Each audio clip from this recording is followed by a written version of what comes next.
Hello hello hello. चलिए सभी लोग एक बार लाइव आ जाइए और आपके टेस्ट का डिस्कशन आपका स्टार्ट हो रहा है।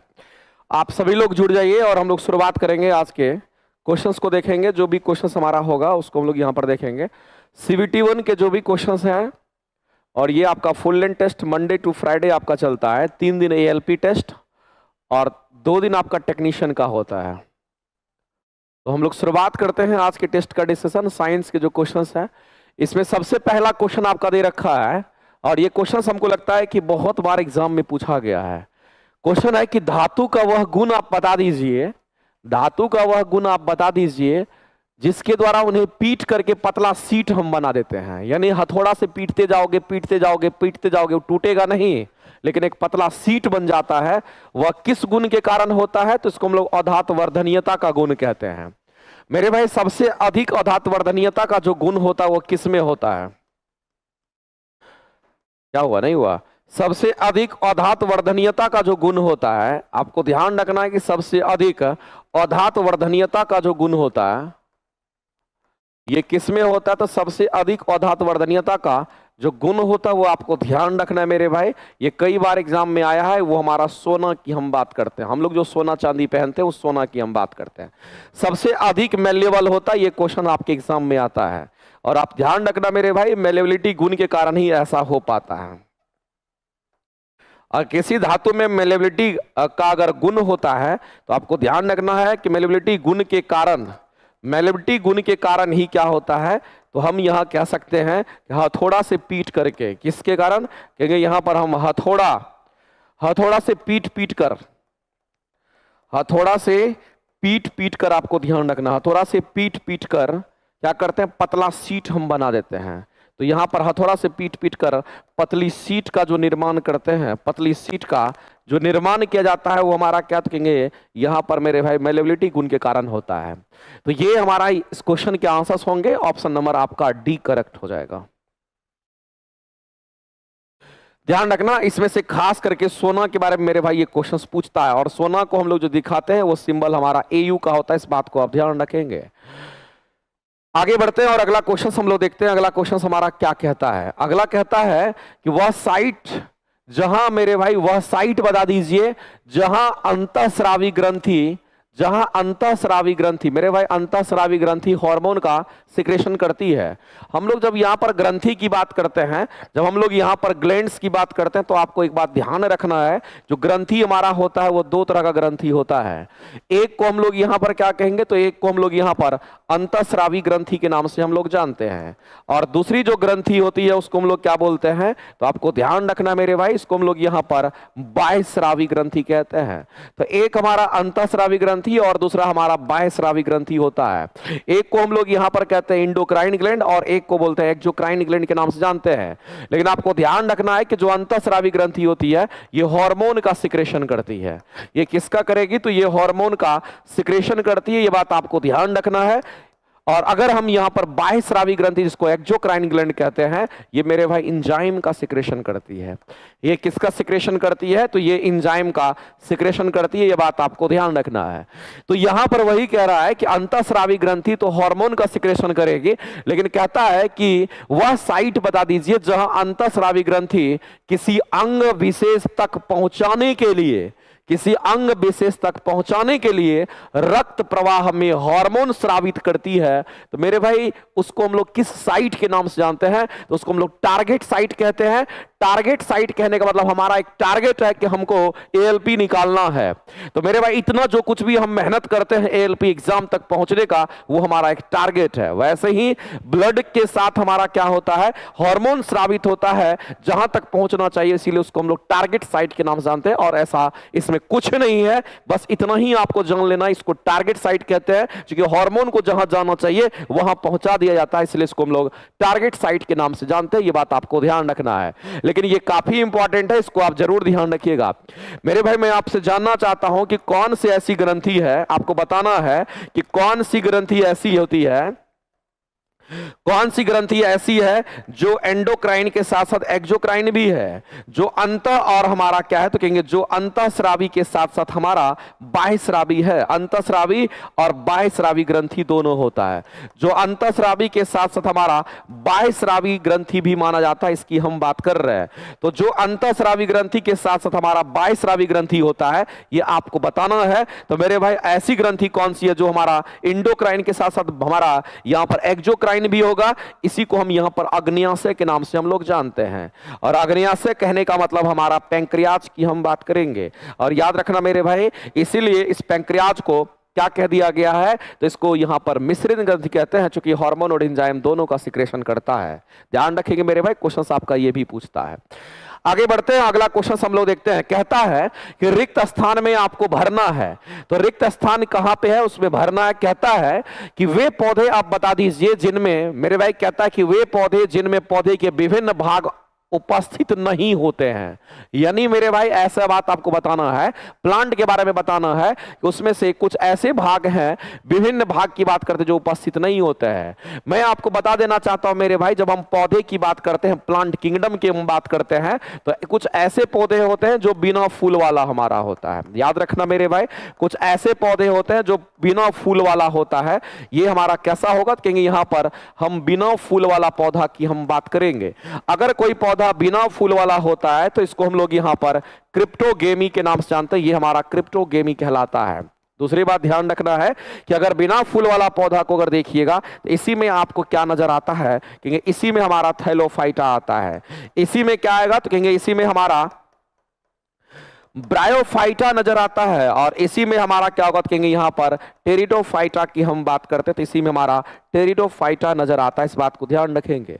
लेकिन दूसरा हमारा होता है जिसको हम फूल वाला यहां पर पौधा कहते हैं। तो मेरे भाई एक हमारा फूल वाला भी पौधा होता है। और अगर इस फूल वाले पौधे की बात करते हैं तो इसको हम लोग यहां पर फेनेरोगेमी के नाम से हम लोग जानते हैं। ये हमारा क्या, तो कहेंगे ये इसको हम लोग फेनेरोगेमी कहते हैं। और आपको ध्यान रखना है कि इसमें हमारा कौन कौन सा होगा, तो कहेंगे इसमें हमारा आवृत बीजी के साथ साथ हमारा कौन सा होगा, तो कहेंगे यहां पर आवृत बीजी के साथ साथ हमारा अनावृत बीजी भी हमारा शामिल होता है।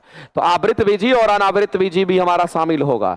अगर कोई आवृत बीजी है तो मेरे भाई इसमें हम कहते हैं बीज का बाहरी आवरण होगा, इसमें बीज का बाहरी आवरण नहीं होगा, इसलिए इसका नाम ऐसा रखा गया है। लेकिन मैं आपको बता देना चाहता हूं मेरे भाई, कुछ ऐसे प्लांट होते हैं जिसमें जड़ तना पत्ती के बारे में पता नहीं चलता है। तो आपको ध्यान रखना मेरे भाई, थैलोफाइटा और ब्रायोफाइटा की अगर हम बात करते हैं, वैसे मैं आपको बता देना चाहता हूं इसमें वे पौधे जिनमें विभिन्न भाग उपस्थित नहीं होते हैं, ये क्वेश्चन आपसे पूछा गया है। तो आप मेरे भाई एक बात ध्यान रखना, वास्तविक रूप से हमारा ब्रायोफाइटा में नहीं होता है।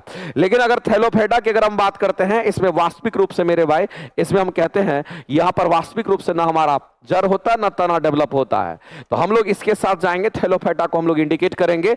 अगर किसी ऑप्शन में थैलोफाइटा और ब्रायोफाइटा दोनों होता, दोनों आंसर करते, लेकिन थैलोफाइटा यहां पर एक ऑप्शन को चूज करना है, तब आप थैलोफाइटा के साथ जाएंगे। इसमें जड़ तना पत्ती का पता नहीं चलता है।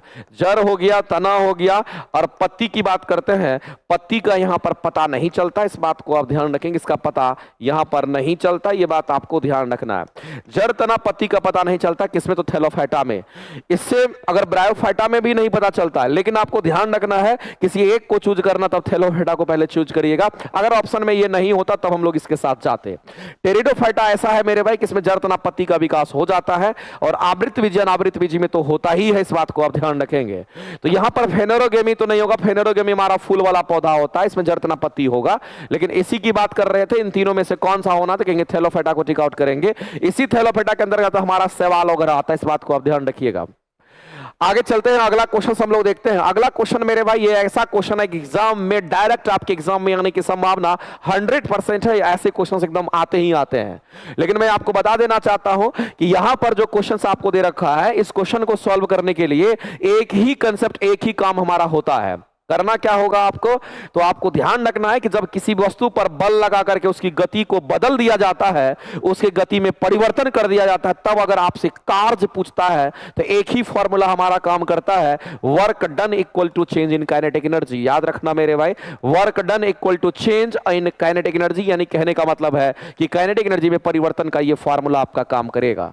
और इसी को जब आप तोड़ोगे तो ये फॉर्मूला आपका m/2 वेलोसिटी फाइनल का स्क्वायर माइनस वेलोसिटी इनिशियल का स्क्वायर बार आप इसको चिपका लेना, ऐसे क्वेश्चंस आएंगे तो आप बता पाओगे। अगर आपसे कार्य पूछता है और गति में अगर परिवर्तन कर दिया जाता है तो यहां पर गति 5 मीटर पर सेकंड से बढ़ करके इसकी गति 10 मीटर पर सेकंड अगर हो गई है तो मेरे भाई ये अंतिम हमारा ये होगा, प्रारंभिक ये होगा, और द्रव्यमान दे रखा है, ये वाला फॉर्मूला डायरेक्ट यूज करना, क्वेश्चन तुरंत बन जाएगा। हमारा द्रव्यमान कितना तो कहेंगे 4 है और 4/2 करेंगे। फाइनल वेलोसिटी कितना तो कहेंगे 10 है तो 10 का स्क्वायर करेंगे। इनिशियल कितना तो 5 है, 5 का स्क्वायर करेंगे। और ऐसी परिस्थिति में ये 2 होगा, 10 का स्क्वायर हमारा 100 होगा, 5 का स्क्वायर हमारा 25 होगा। और इसको कहेंगे तो मेरे भाई हमारा 2 गुना में 75, यानी कि 2 गुना में हमारा 75 होगा। और ये कहीं ना कहीं हमारा यहां पर 150 जूल हमारे इस क्वेश्चन के राइट आंसर्स हो जाएंगे। यानी इस क्वेश्चन का आंसर करेंगे मेरे भाई ऑप्शन नंबर ए आपका करेक्ट हो जाएगा। ऑप्शन नंबर ए जो होंगे वो आपके यहां पर राइट हो जाएंगे। इस तरीके से मेरे भाई क्वेश्चंस को बनाना, ये आप यहां पर नोट करके इसको लिख लीजिएगा, चूंकि ये क्वेश्चंस कई बार मेरे भाई आपके एग्जाम में आता है और यही काम करना, ये तो याद रखना, इसको तोड़े हैं तो ये हम बनाए हैं। तो इसके साथ ये जरूर याद रखिएगा, जो वर्क डन हमारा होगा वो हमारा क्या होगा, तो कहेंगे चेंज इन काइनेटिक एनर्जी का फॉर्मूला ये हमारा होता है। आगे चलते हैं, मैंने तोड़ करके अगला स्टेप, फाइनल स्टेप को मैंने यहां पर डायरेक्ट लिखा, ये फॉर्मूला आपके दीवार में चिपका हुआ होना चाहिए। आगे कहता है इनमें से कौन सा हमारा सेप्रोट्रॉप होता है। सेप्रोट्रॉप मेरे भाई हम उसको कहते हैं जो सड़े गले पदार्थों से अपना भोजन ग्रहण करता है, उसको कुकुरमुत्ता या फिर मशरूम या फिर हम लोग फंगस की बात करेंगे। आंसर एक लाइन में, कहानी खत्म। आगे चलते हैं, अगला कहता है कि ऑक्टेव रूल जो मेरे भाई दिया गया था, न्यूलैंड्स के द्वारा दिया गया था, इसमें अगर आपसे क्वेश्चन पूछता है कि टोटल कितने तत्व पता थे, तो मेरे भाई 56, और सबसे लास्ट तत्व अगर कोई था तो हमारा थोडियम था। इस क्वेश्चन के आंसर करेंगे ऑप्शन नंबर बी, जो कि आपसे न्यूलैंड्स के इस लॉ में आपसे पूछा गया है मेरे भाई अंतिम तत्व कौन सा है, तो कहेंगे अंतिम तत्व हमारा यहां पर थोडियम होता है। इस बात को आप ध्यान रखेंगे, सबसे पहला तत्व हाइड्रोजन और सबसे लास्ट तत्व हमारा कितना, कहेंगे थोडियम होगा। कई बार एग्जाम में आया हुआ है। अगला क्वेश्चन मेरे भाई यहां दे रखा है और यह भी काफी इंपॉर्टेंट क्वेश्चन, इस बात को ध्यान रखना, गलती नहीं करना है। कहता है कि कौन सा स्टेटमेंट हमारा इसमें सही या गलत है, उसको चूज करना है। पहला कह रहा है, पहला स्टेटमेंट कहता है यदि हम तापमान और दाब को बढ़ाते हैं तो वायुमंडलीय गैस को द्रवीय अवस्था में बदल सकते हैं। मेरे भाई आपको ध्यान रखना है कि जो हमारा वायुमंडलीय हमारा गैस है, तो वायुमंडलीय गैस कहने का मतलब है यहां पर हम किसकी बात करते हैं, हम यहां पर वाष्प की बात करते हैं। तो वायुमंडलीय जो गैस होते हैं उसको हम लोग यहां पर सीधा सीधा कहेंगे कि हमारा जो वायुमंडलीय गैस है ये हमारा यहां पर वाष्प के रूप में होता है। और इस वायुमंडलीय गैस को क्या बदलना है, तो इसको हम लोग को द्रव की अवस्था में बदलना है। तो मेरे भाई इसको द्रव की अवस्था में बदलना है, तो जाहिर सी बात है वाष्प को अगर द्रव की अवस्था में आप बदलेंगे तो ऐसी परिस्थिति में मेरे भाई टेम्परेचर हमारा घटेगा, यानी कंडीशन हमारा होगा क्या, तो कहेंगे यहां पर कम तापमान की हम बात करेंगे। हम किसकी बात कर रहे हैं, तो हम यहां पर कम तापमान की बात करते हैं, तथा मेरे भाई यहां पर उच्च दाब की हम बात करेंगे। बहुत इंपॉर्टेंट क्वेश्चन है, ध्यान रखेंगे। कम तापमान और उच्च दाब की स्थिति में हमारा होता, तो लेकिन ये वायुमंडलीय गैस की बात कर रहा है। ये मेरे भाई उस वाष्प की बात नहीं करता जो 100 डिग्री पर होता है, उसकी बात नहीं कर रहा है। ये वायुमंडलीय गैस की बात कर रहा है जो हमारा वाष्प के रूप में मौजूद होता है। तो याद रखना मेरे भाई, वायुमंडलीय गैस को अगर द्रव की अवस्था में बदलनी होती है तो ऐसी परिस्थिति में तापमान कम होना चाहिए लेकिन दाब हमारा ज्यादा होना चाहिए। ये हमारा काम करता। अगर आपको दिक्कत है तो आप इतना ही याद रखिए, काम आपका चल जाएगा। ये इसके कंडीशन से, कंडीशन ध्यान रखना है। अब यहां कहता है कि तापमान और दाब दोनों बढ़ाना पड़ेगा, जो कि मेरे भाई बिल्कुल गलत है। तापमान कम और दाब ज्यादा होता है। तापमान हमारा कम होना चाहिए, दाब ठीक है लेकिन तापमान कम है, इसलिए स्टेटमेंट हमारा गलत हो गया। आगे कहता है कि अगर मेरे भाई यहां पर ड्राई एयर की बात करते हैं, यानी कहने का मतलब मेरे भाई यहां पर गर्म शुष्क की बात करते हैं, इसका मतलब है कि गर्म शुष्क दिन कहने का मतलब मेरे भाई यहां पर ड्राई एयर की बात करते हैं। और जब ड्राई एयर की बात होती है तो इसमें नमी की मात्रा नहीं होती है। इसमें मेरे भाई नमी नहीं होती, ये बात आपको ध्यान रखना है। इसमें नमी नहीं होती है, ये बात आपको ध्यान रखना है। आगे कहता है कि जब मेरे भाई ऐसा दिन होता है जबकि ड्राई एयर की बात करते हैं, यानी कि हमारे वायुमंडल में नमी की मात्रा नहीं होती है, तब कहता है कि वायुमंडल का तापमान हमारा कम होता है। कहता है मेरे भाई कि गर्म शुष्क दिन का अर्थ यह है कि वायुमंडल का तापमान कम है और वह हवा की आर्द्रता ज्यादा है। मेरे भाई हवा की आर्द्रता भी कम हो जाएगी। कहीं ना कहीं ये स्टेटमेंट हमारा यहां पर क्या कह रहा है, कह रहा है यहां पर कि गर्म शुष्क दिन की बात करता है। अगर गर्म शुष्क दिन की बात करेगा, गर्म शुष्क दिन की बात करेगा, यानी कि हमारा वायुमंडल का टेम्परेचर अगर ज्यादा है। एक्चुअली में क्वेश्चन मेरे भाई ये कहना चाह रहा है, समझिएगा, यानी ये हमारा क्वेश्चन जो है थोड़ा सा इसको हम चेंज करते हैं। एक्चुअली में क्वेश्चन हमारा कहता है कि गर्म शुष्क दिन की हम बात करते हैं। एक मिनट मेरे भाई इसको वेरीफाई कर लेते हैं। इस क्वेश्चन के जो आंसर्स होंगे मुझे लग रहा है पहला गलत है, दूसरा को एक बार फिर से पढ़ते। कहता है गर्म शुष्क दिन, यानी कहने का मतलब है कि हमारा जो वायुमंडल है उसका टेम्परेचर ज्यादा है, इसका कहने का मतलब ये होता है।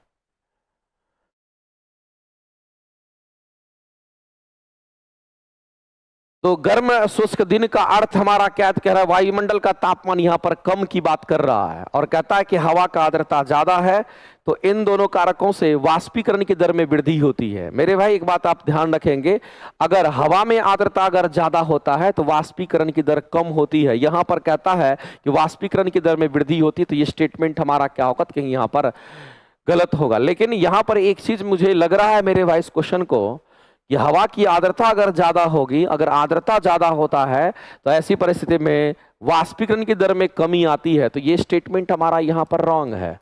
ये दोनों स्टेटमेंट हमारे रॉन्ग है, यानी का मतलब है मेरे भाई एक और दो दोनों हमारे औसत होंगे, इस बात को ध्यान रखेंगे। देखो अगर हमारे वायुमंडल में आर्द्रता अगर ज्यादा है तो वाष्पीकरण कम हो जाएगा, अगर आर्द्रता कम होगा तो वाष्पीकरण ज्यादा रेट से हमारा होता है।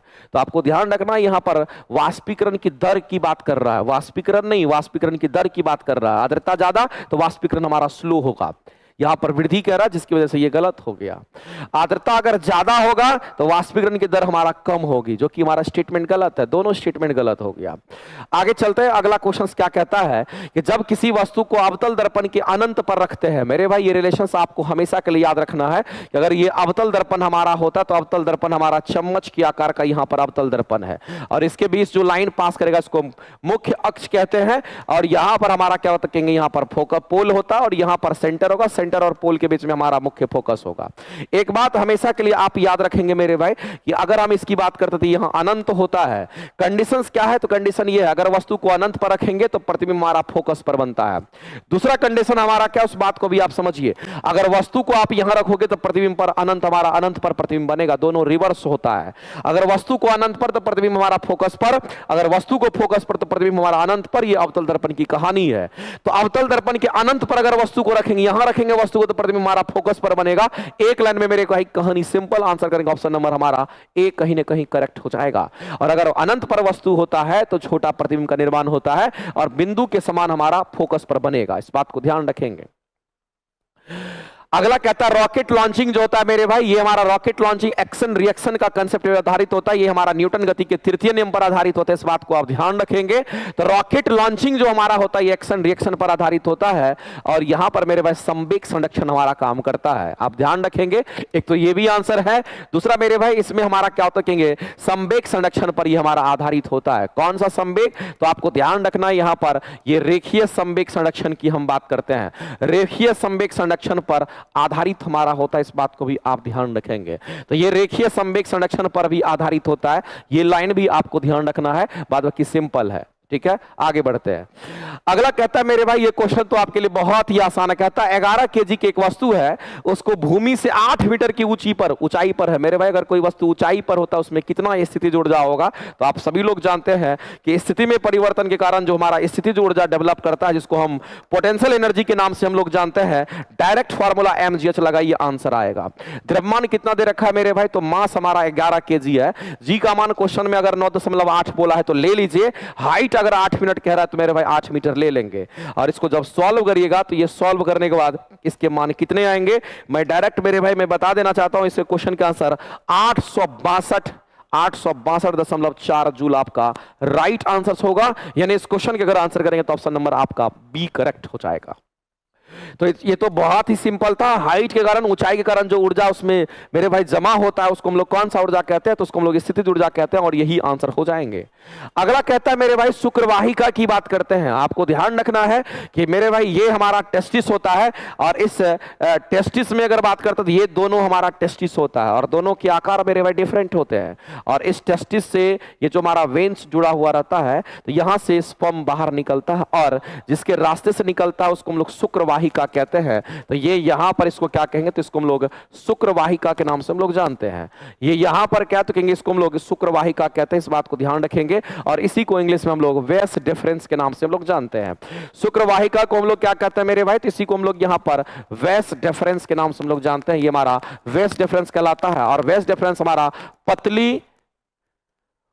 पतली सी नली होती है मेरे भाई, पतली सी नली होती है, जो कि पतली सी नस आप कह सकते हैं। ये पतली सी नस होती है और पतली सी नस से स्पर्म हमारा क्या होता है, टेस्टिस से बाहर निकलता है।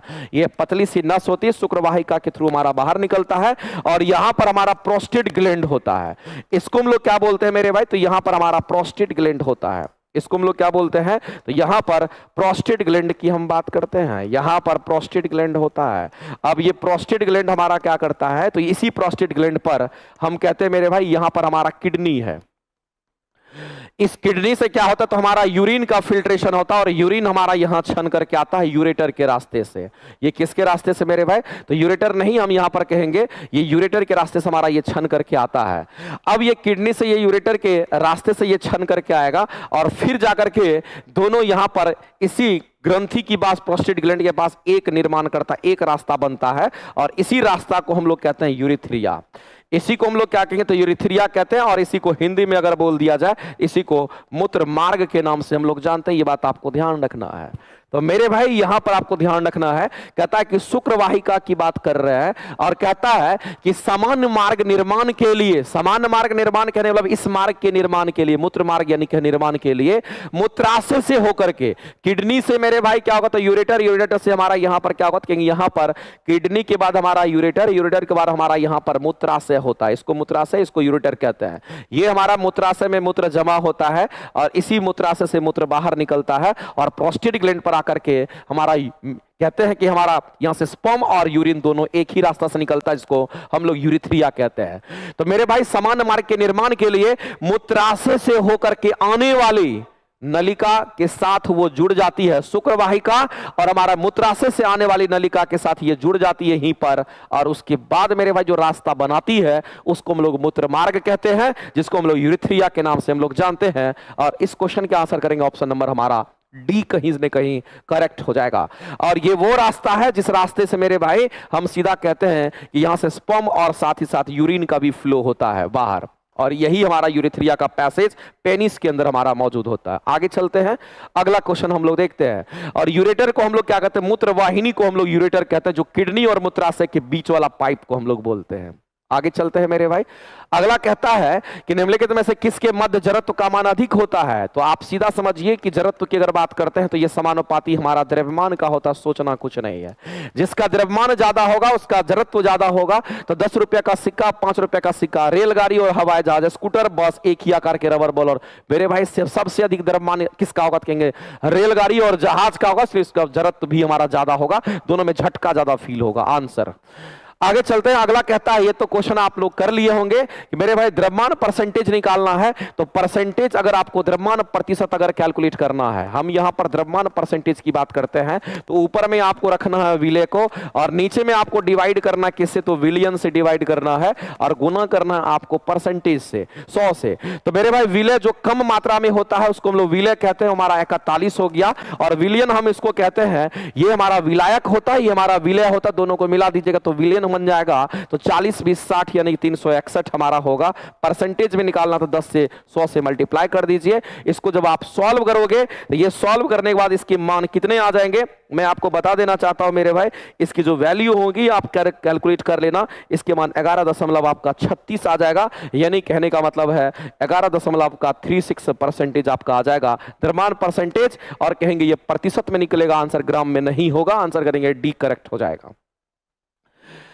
आगे चलते हैं, अगला क्वेश्चन हम लोग देखते हैं। कहता है यदि बंदूक से गोली चलाई जाती है तो बंदूक मेरे भाई पीछे की ओर आती है और गोली आगे की ओर जाती है, तो गोली की गति ज्यादा और बंदूक का गति कम होता है, गोली के कंपैरिजन में बहुत ही कम होता है, तो उस गोली की गतिज ऊर्जा अधिक होती है, इस बात को आप ध्यान रखेंगे।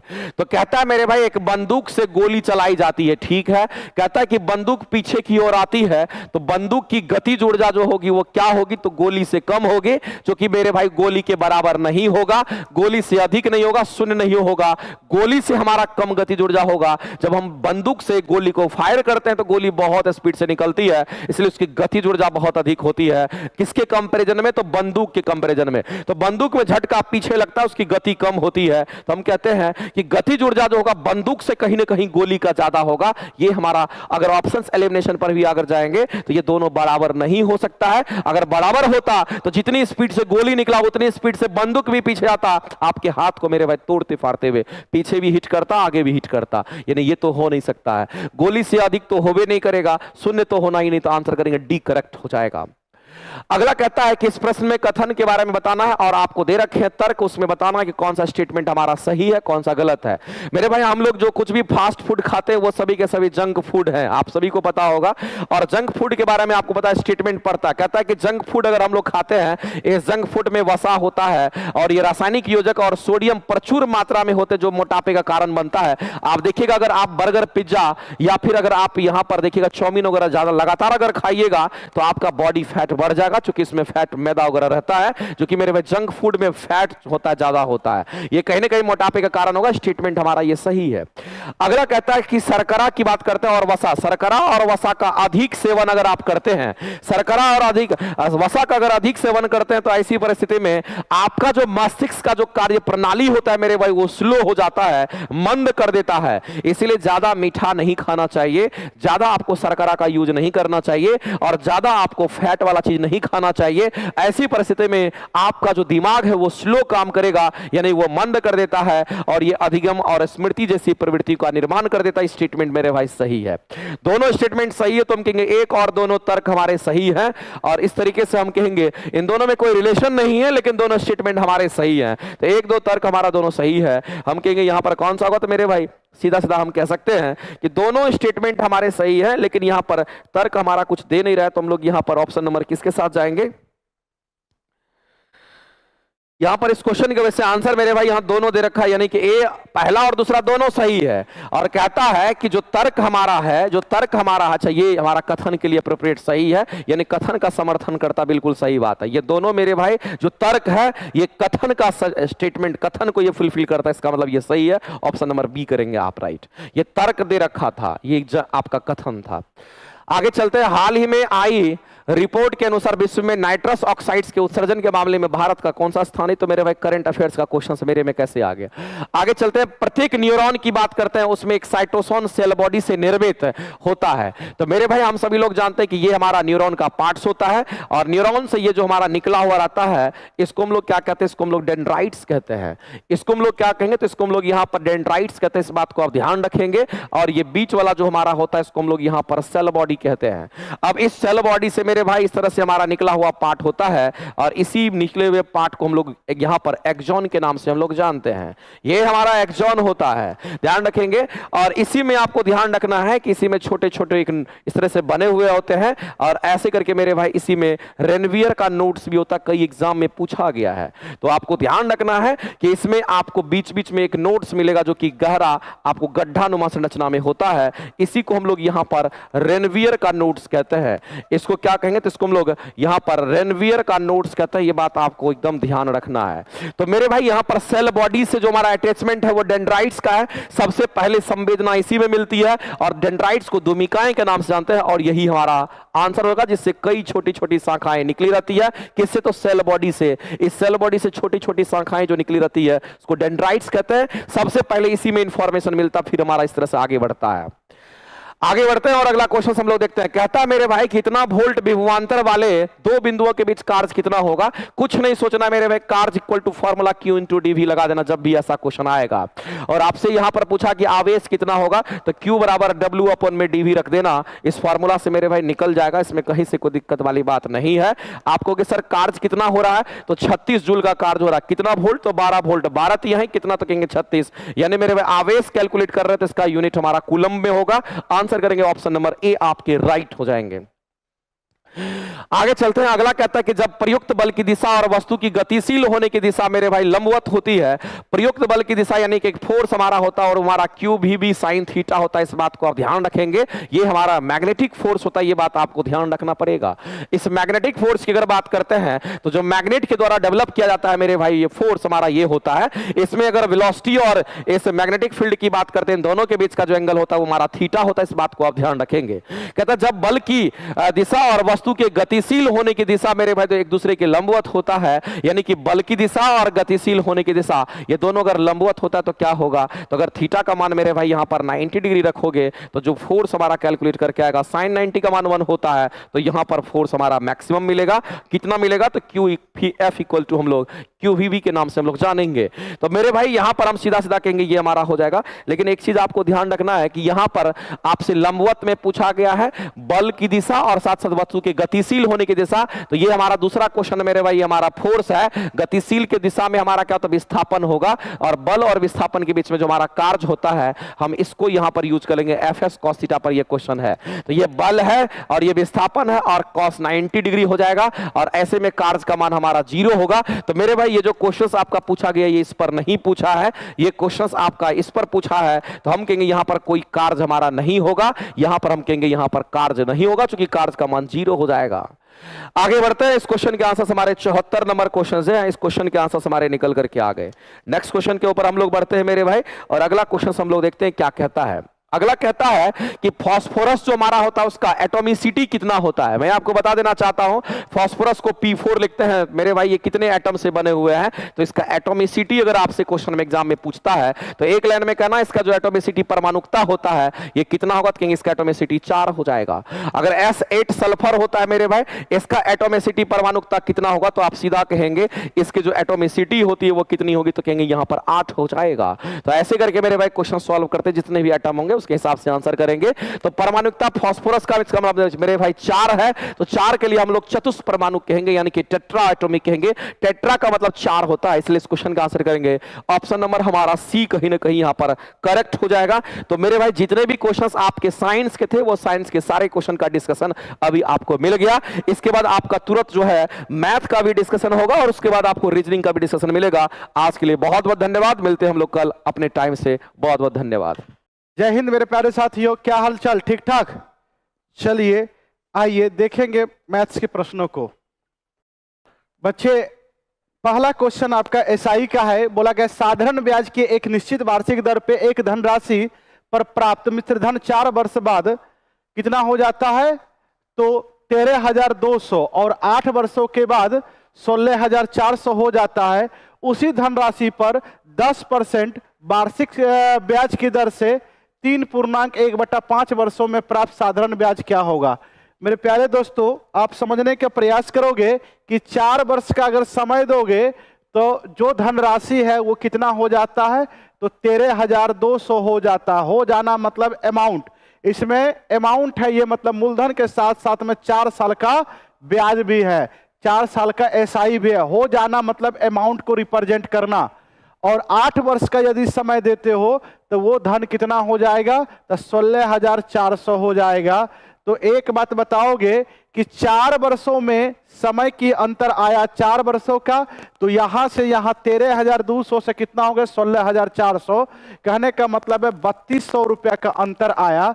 तो हम देख रहे समय अगर 4 वर्ष बढ़ा तो रुपया यहां से 3200 बढ़ गया, मतलब 4 वर्ष का साधारण ब्याज कितना हो गया, तो सर जी 3200 हो गया।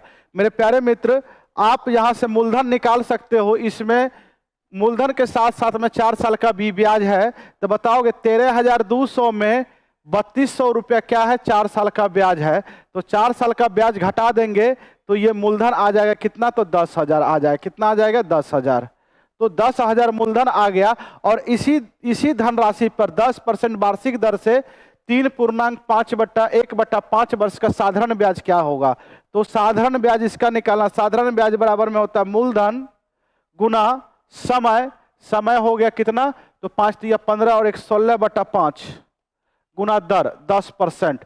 परसेंट से डबल जीरो कट जाएगा, 5 से काटोगे 2, 16 दूनी 32, 3200 आपकी एसआई आ गया, ब्याज आ गया। क्या आ गया, तो ब्याज आ गया 3200 ब्याज आ गया। चलिए उतार लेंगे।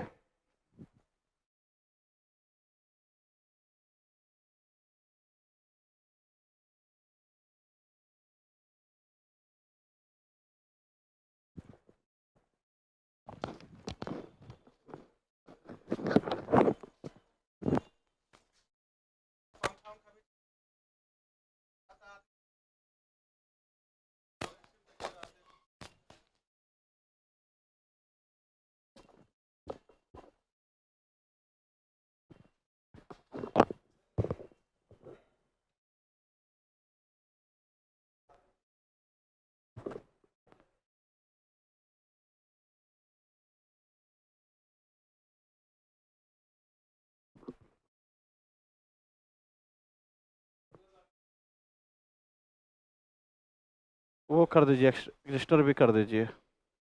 हाँ, और ये वाला कमेंट नहीं दिख रहा है, कमेंट दिक्कत होता है।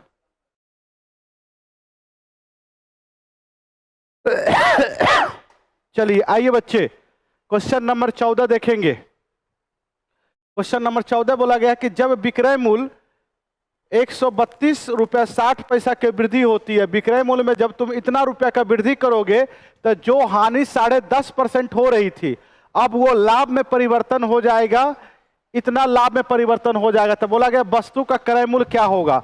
बताओगे जब विक्रय मूल्य में इतना का वृद्धि किए हो तो जो हानि हो रहा था 10.5% का, वो लाभ में परिवर्तन हो गया कितना, 11.6%। इसको भी हम पॉइंट में बदल दिए। तो बताओगे -10.5 से प्लस में 11.6 हो गया। तो बताओगे कितने का वृद्धि हुआ। तो ये जोड़ोगे तो 22% का वृद्धि हुआ, और ये 22% का परसेंटेज मान में वृद्धि हुआ। क्यों हुआ, क्योंकि इतना वृद्धि करने पे हुआ। तो वृद्धि की तुलना वृद्धि से करेंगे, कितना हो जाएगा, 132.6 हो जाएगा। ये समाप्त हो गया। बताओगे ये कटेगा तो ये कितना हो जाएगा, 6। तो मतलब 1% की मान क्या हो गया, 6। आप जानते हो कि 100% की मान कितना होता है, तो हो जाएगा 600। तो हमारा जो क्रय मूल्य है वो 100% होता है, तो 100% की मान कितना हो गया, 600। आंसर क्या हो जाएगा, 600।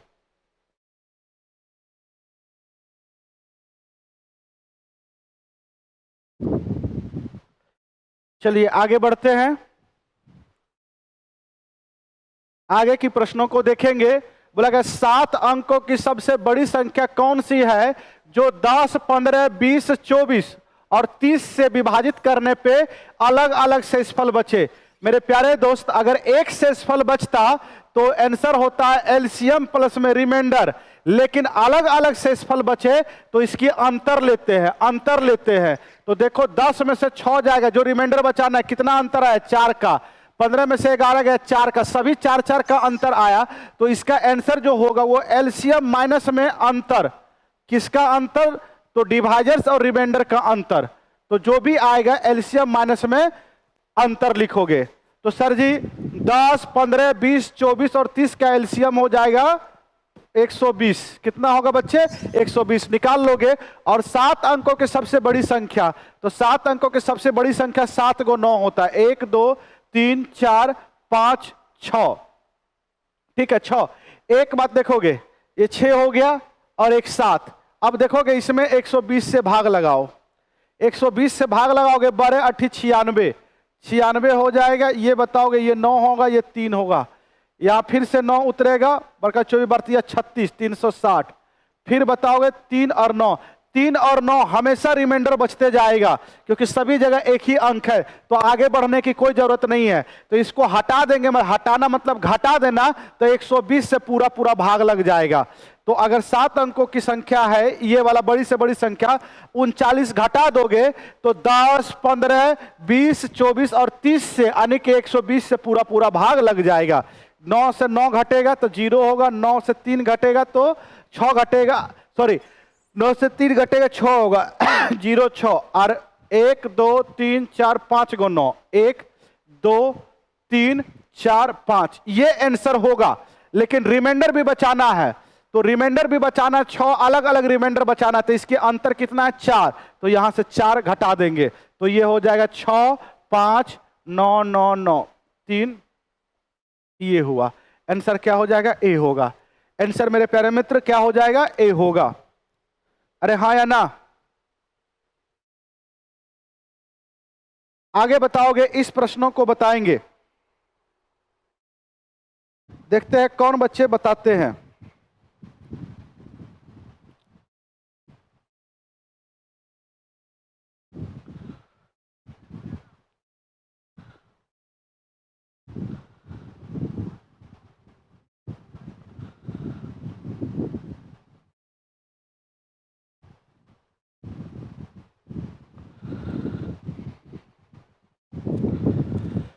बोला गया है 5 वर्ष पहले ए और बी की उम्र का योग 58 वर्ष था। तो एक बात बताओगे, 5 वर्ष पहले अगर अभी प्रेजेंट में ए का उम्र ए, बी का उम्र बी मानोगे तो 5 वर्ष पहले तो ए का उम्र ए -5 हो जाएगा, बी का उम्र बी -5 हो जाएगा। इसकी योग बोला गया है कितना है? तो 58 है। मेरे प्यारे मित्र यहां से -5 -5 -10 हो जाएगा, ये a प्लस बी हो जाएगा, -10 बराबर के उधर जाएगा, +10 होगा, 58 और 10 कितना हो जाएगा? 68। a प्लस बी की मान आ गया। बोला गया 8 वर्ष पहले b की आयु, तो 8 वर्ष पहले b की आयु b -8 होगा। अब बोला गया तथा 8 वर्ष बाद a की आयु, तो a +8 हो जाएगा 8 वर्ष की बाद। बोला बीच का अंतर, तो मतलब ये दोनों का अंतर कितना है? तो 16 वर्ष है। तो बताओगे ये होगा b माइनस में a और माइनस में ये 8, -8 -8 -16 और बराबर के उधर जाएगा तो 16 पहले से था और +16 तो ये 32 हो जाएगा। एक इक्वेशन ये हुआ, एक इक्वेशन ये हुआ, 2। इस इक्वेशन को यहां पे लिख दोगे तो b प्लस में a बराबर में 68, ये इक्वेशन 1 हुआ। दोनों को जोड़ोगे तो a से a कट जाएगा, इससे ये कटेगा तो 2b बराबर में हो जाएगा। ये जोड़ोगे तो 8 2 10 6 3 9 1 10 100, इसको काटोगे तो 50 हो जाएगा। तो b की मान अगर हमारा 50 आया बच्चे, तो बताओगे यहाँ पे रख दोगे b की मान अगर 50 आया तो a की मान कितना हो जाएगा? ये 50 घटेगा तो ये 18 हो जाएगा। तो a और b का अनुपात पूछा है, तो 18 और 50 का अनुपात काटोगे 2 से तो 9 और 25 हो जाएगा, 9 और 25 हो जाएगा। क्या होगा बच्चे? 9 और 25 हो जाएगा। अरे हाँ या ना? चलिए आगे बढ़ते हैं। ये ग्राफ है।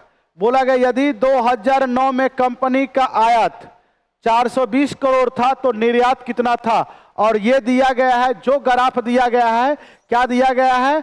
आयात और निर्यात का अनुपात दिया गया है। ये बोला गया है आयात और निर्यात। देखोगे 2009 में कितना है? तो 1.4 है। इसको उड़ाओगे तो अनुपात क्या बना? तो सर जी काटे तो 7/5 यानी कि 7:5।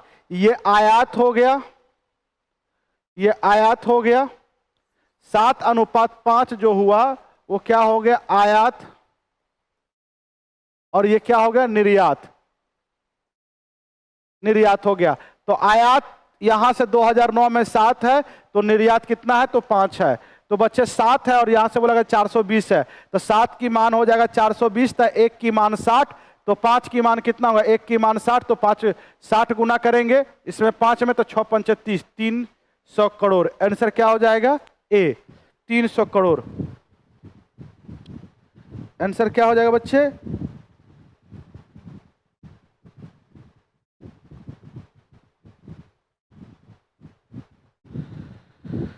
चलिए आगे बढ़ते हैं।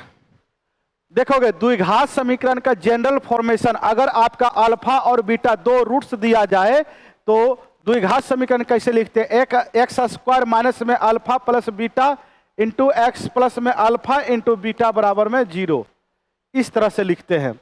बच्चे एक बात बताओगे तो यहां से एक्स स्क्वायर 2 रूट्स है, दोनों का योग करोगे तो दोनों माइनस में है तो 0 हो जाएगा। 0 गुना एक्स, दोनों को गुना करोगे 3 3 या 9 होगा 0, तो ये हो जाएगा एक्स स्क्वायर माइनस में 9 बराबर में 0।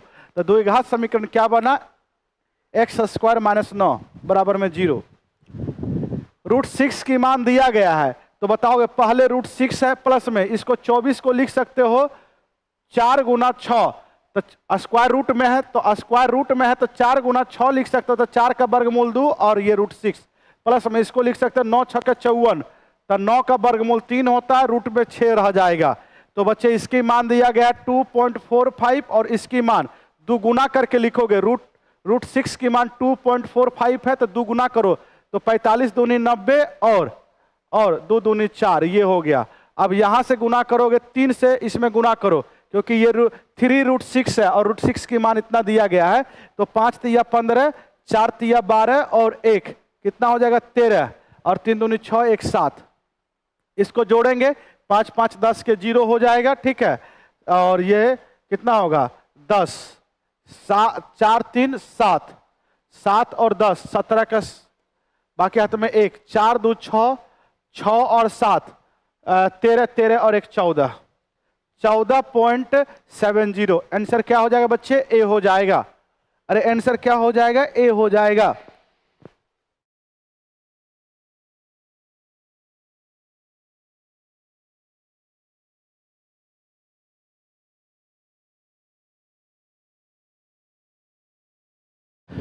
बउआ मुझे कमेंट वगैरह कुछ दिख नहीं रहा है क्योंकि बगल में कमेंट दिखने के लिए जाना पड़ता है, ठीक है। आगे वाला सामने वाला ये खराब हो चुका है, पता नहीं इसमें कमेंट आ नहीं रहा है, ठीक है। तो आप कुछ भी कमेंट करोगे मुझे दिखेगा नहीं। आ जाओ।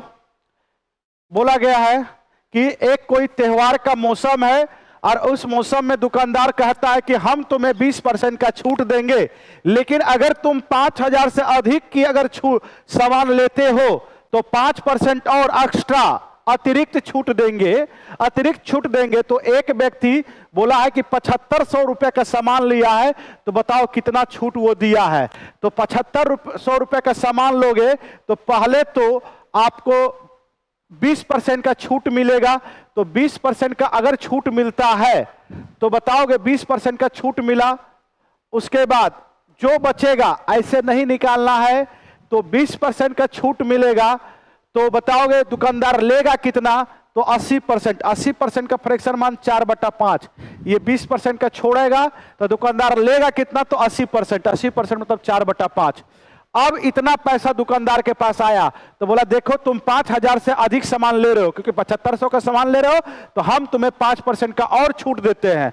तो 5% छोड़ देंगे तो मतलब जो पैसा है उसका 95% लेंगे। ये जो पैसा है अमाउंट इसका 95% लेंगे। तो 95% का फ्रैक्शन मान होता है 19/20। मतलब ये जो पैसा है इसका 19/20 रुपये हम आपसे लेंगे। 20 पंचे 100, ये कट गया।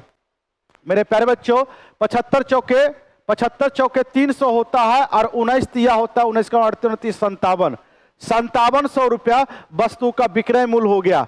बच्चे वस्तु साहब 7500 का आपसे दुकानदार ले रहा है 5700 की वस्तु है। MP 7500 का ले रहा है आपसे 5700। तो बताओ कितने का छूट मिल रहा है? तो सर जी 0 0 15 में से 7 जाएगा तो 8 होगा। 1800 का छूट मिला, डिस्काउंट मिला। आंसर क्या हो जाएगा? बी हो जाएगा। आंसर क्या होगा बच्चे? बी होगा। चलिए आगे बढ़ते हैं, ठीक है।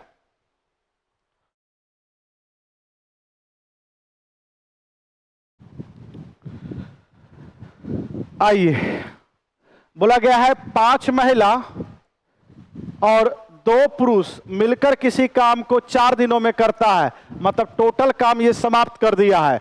अब बोला जाता है इसी काम को जबकि 6 पुरुष को अगर जब कुछ 6 महिला को लगाओगे और 3 पुरुष को लगाओगे तो इसी काम को वो लोग 3 दिनों में कर देता है। मतलब ये भी टोटल वर्क समाप्त हुआ है।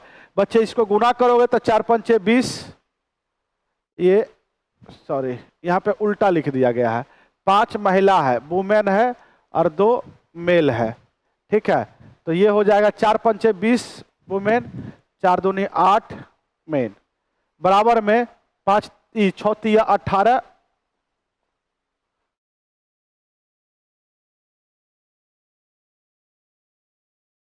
ठीक है, और 3 तिया 9।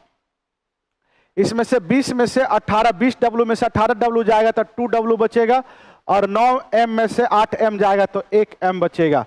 तो डब्लू बटा एम, 1 ये 2 इधर चला जाएगा तो 2। मतलब आदमी एक दिन में 2 काम करता है तो महिला एक दिन में 1 काम करती है। ये क्षमता आ गया। तो यहां से टोटल वर्क आ जाएगा। एक औरत एक दिन में एक काम करती तो 5 औरत 5 काम करेगी। एक आदमी एक दिन में 2 काम करता है तो 2 आदमी 4 काम करेगा। और कितना दिनों तक काम चला? 4 दिनों तक। तो बताओगे 9 चौके 36, टोटल वर्क हमारा यहां से आ गया, कितना आ गया? तो सर 36 आ गया। अब यही टोटल वर्क बोलता है आदमी और महिला से करवाओ तो 36 है। महिला एक दिन में 1 काम और आदमी 2 काम, तो दोनों मिल जाएगा तो एक दिन में 3 काम होगा। तो दोनों मिलकर 36 काम करने में कितना दिन लगाएगा? तो 12 दिन लगाएगा। आंसर क्या हो जाएगा बच्चे? 12 दिन हो जाएगा। चलिए आगे बढ़ते। ये सब तो सिंपल क्वेश्चन है, ज्यादा कुछ इसमें करना नहीं है। बोला समान धारिता, धारिता मतलब वॉल्यूम, मतलब उस कंटेनर की 3 कंटेनर है, तीनों कंटेनर में समान पानी आता है, समान वाटर, जो भी लिक्विड डालोगे वो समान आएगा। मेरे प्यारे बच्चों, बोला गया है कि अम्ल, एसिड और जल का मिश्रण तीनों बर्तनों में इस अनुपात में भरा हुआ है। अब बोला जाता है तीनों बर्तनों को एक बड़े बर्तन में मिला दिया जाएगा तो अम्ल और जल मतलब एसिड और वाटर का क्या अनुपात हो जाएगा? मेरे प्यारे बच्चों, तो याद रखोगे एसिड और वाटर का जो अनुपात है, पहला बर्तन में 1:4 है, दूसरा बर्तन में 3:7 है और तीसरा बर्तन में 2:3 है। बच्चे इसमें मिलाने से पहले, मिक्स करने से पहले ऐसा नहीं कि सबको जोड़ दोगे, जोड़ने से पहले जो मिक्स होना है वो बोला गया है तीनों बर्तन की अनुपात, तीनों बर्तन की क्षमता जो है, धारिता जो है समान है, कैपेसिटी समान है, मतलब 1:1:1 तीनों का समान है। अगर इसको जोड़ते हैं तो ये 5 होता है, ये 10 होता है, ये 5 होता है। क्या इसकी क्वांटिटी समान हुआ? नहीं। तो नहीं हुआ तो इक्वल करो। इक्वल करने के लिए यहां पे 10 है तो 5 में 2 से गुना करोगे तो ये भी 10 हो जाएगा, इसमें भी 2 से गुना करोगे 10 हो जाएगा। रेशियो में अपने जरूरत के अनुसार किसी भी संख्या से गुना भाग कर सकते हो। तो बच्चे यहां 2 से गुना किए हो तो यहां भी 2 से गुना होगा, यहां भी 2 से होगा, यहां 2 से किए तो यहां भी 2 से, यहां भी। ये बन गया 2, 2, 3, 5 और 5 और 4, 5, 4, 9 हो गया। यहां से इसको गुना करोगे 8, 8, 7, 15 और ये 3 दूनी 6, 15 और 6, 21। ये अनुपात हो गया एसिड और वाटर का। चौथे बर्तन में अगर इसके अनुपात लेते 3 से काटोगे 3 हो जाएगा और ये 7 होगा, 3:7 हो गया। चलिए बच्चे आगे बढ़ते हैं। इस क्वेश्चन का आंसर बताएंगे बच्चे। बोला गया है किसी लंबवृत्तीय बेलन का वक्र पृष्ठीय क्षेत्रफल दिया गया है सेंटीमीटर स्क्वायर में और इसकी ऊंचाई दिया गया है 10.5 सेंटीमीटर। तो बेलन की आयतन, तो बेलन की आयतन होता है पाई आर स्क्वायर एच होता है। तो आर का होना अति आवश्यक है और वक्र पृष्ठीय क्षेत्रफल होता है 2 पाई आर एच होता है। तो मेरे प्यारे बच्चों 2 पाई की मान 22/7 का प्रयोग करो। आर मुझे मालूम नहीं है, एच 10.5 का मतलब होता है 21/2, एच हो गया 21/2 और यह है कितना?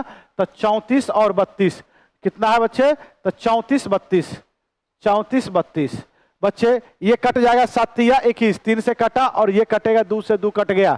अब 11 से काटोगे तो ये 2 हो जाएगा, 11 से काटोगे 11 तो 33, 11 का ही 11, 11 दूनी 22, 3 दूनी 6 से काटोगे तो 6 पंचे और 3 दूनी 6।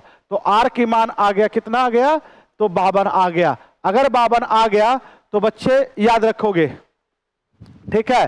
बोला गया बेलन की आयतन, बेलन की आयतन होता है पाई आर स्क्वायर एच, 52 गुना 52, 52 गुना 52, ठीक है।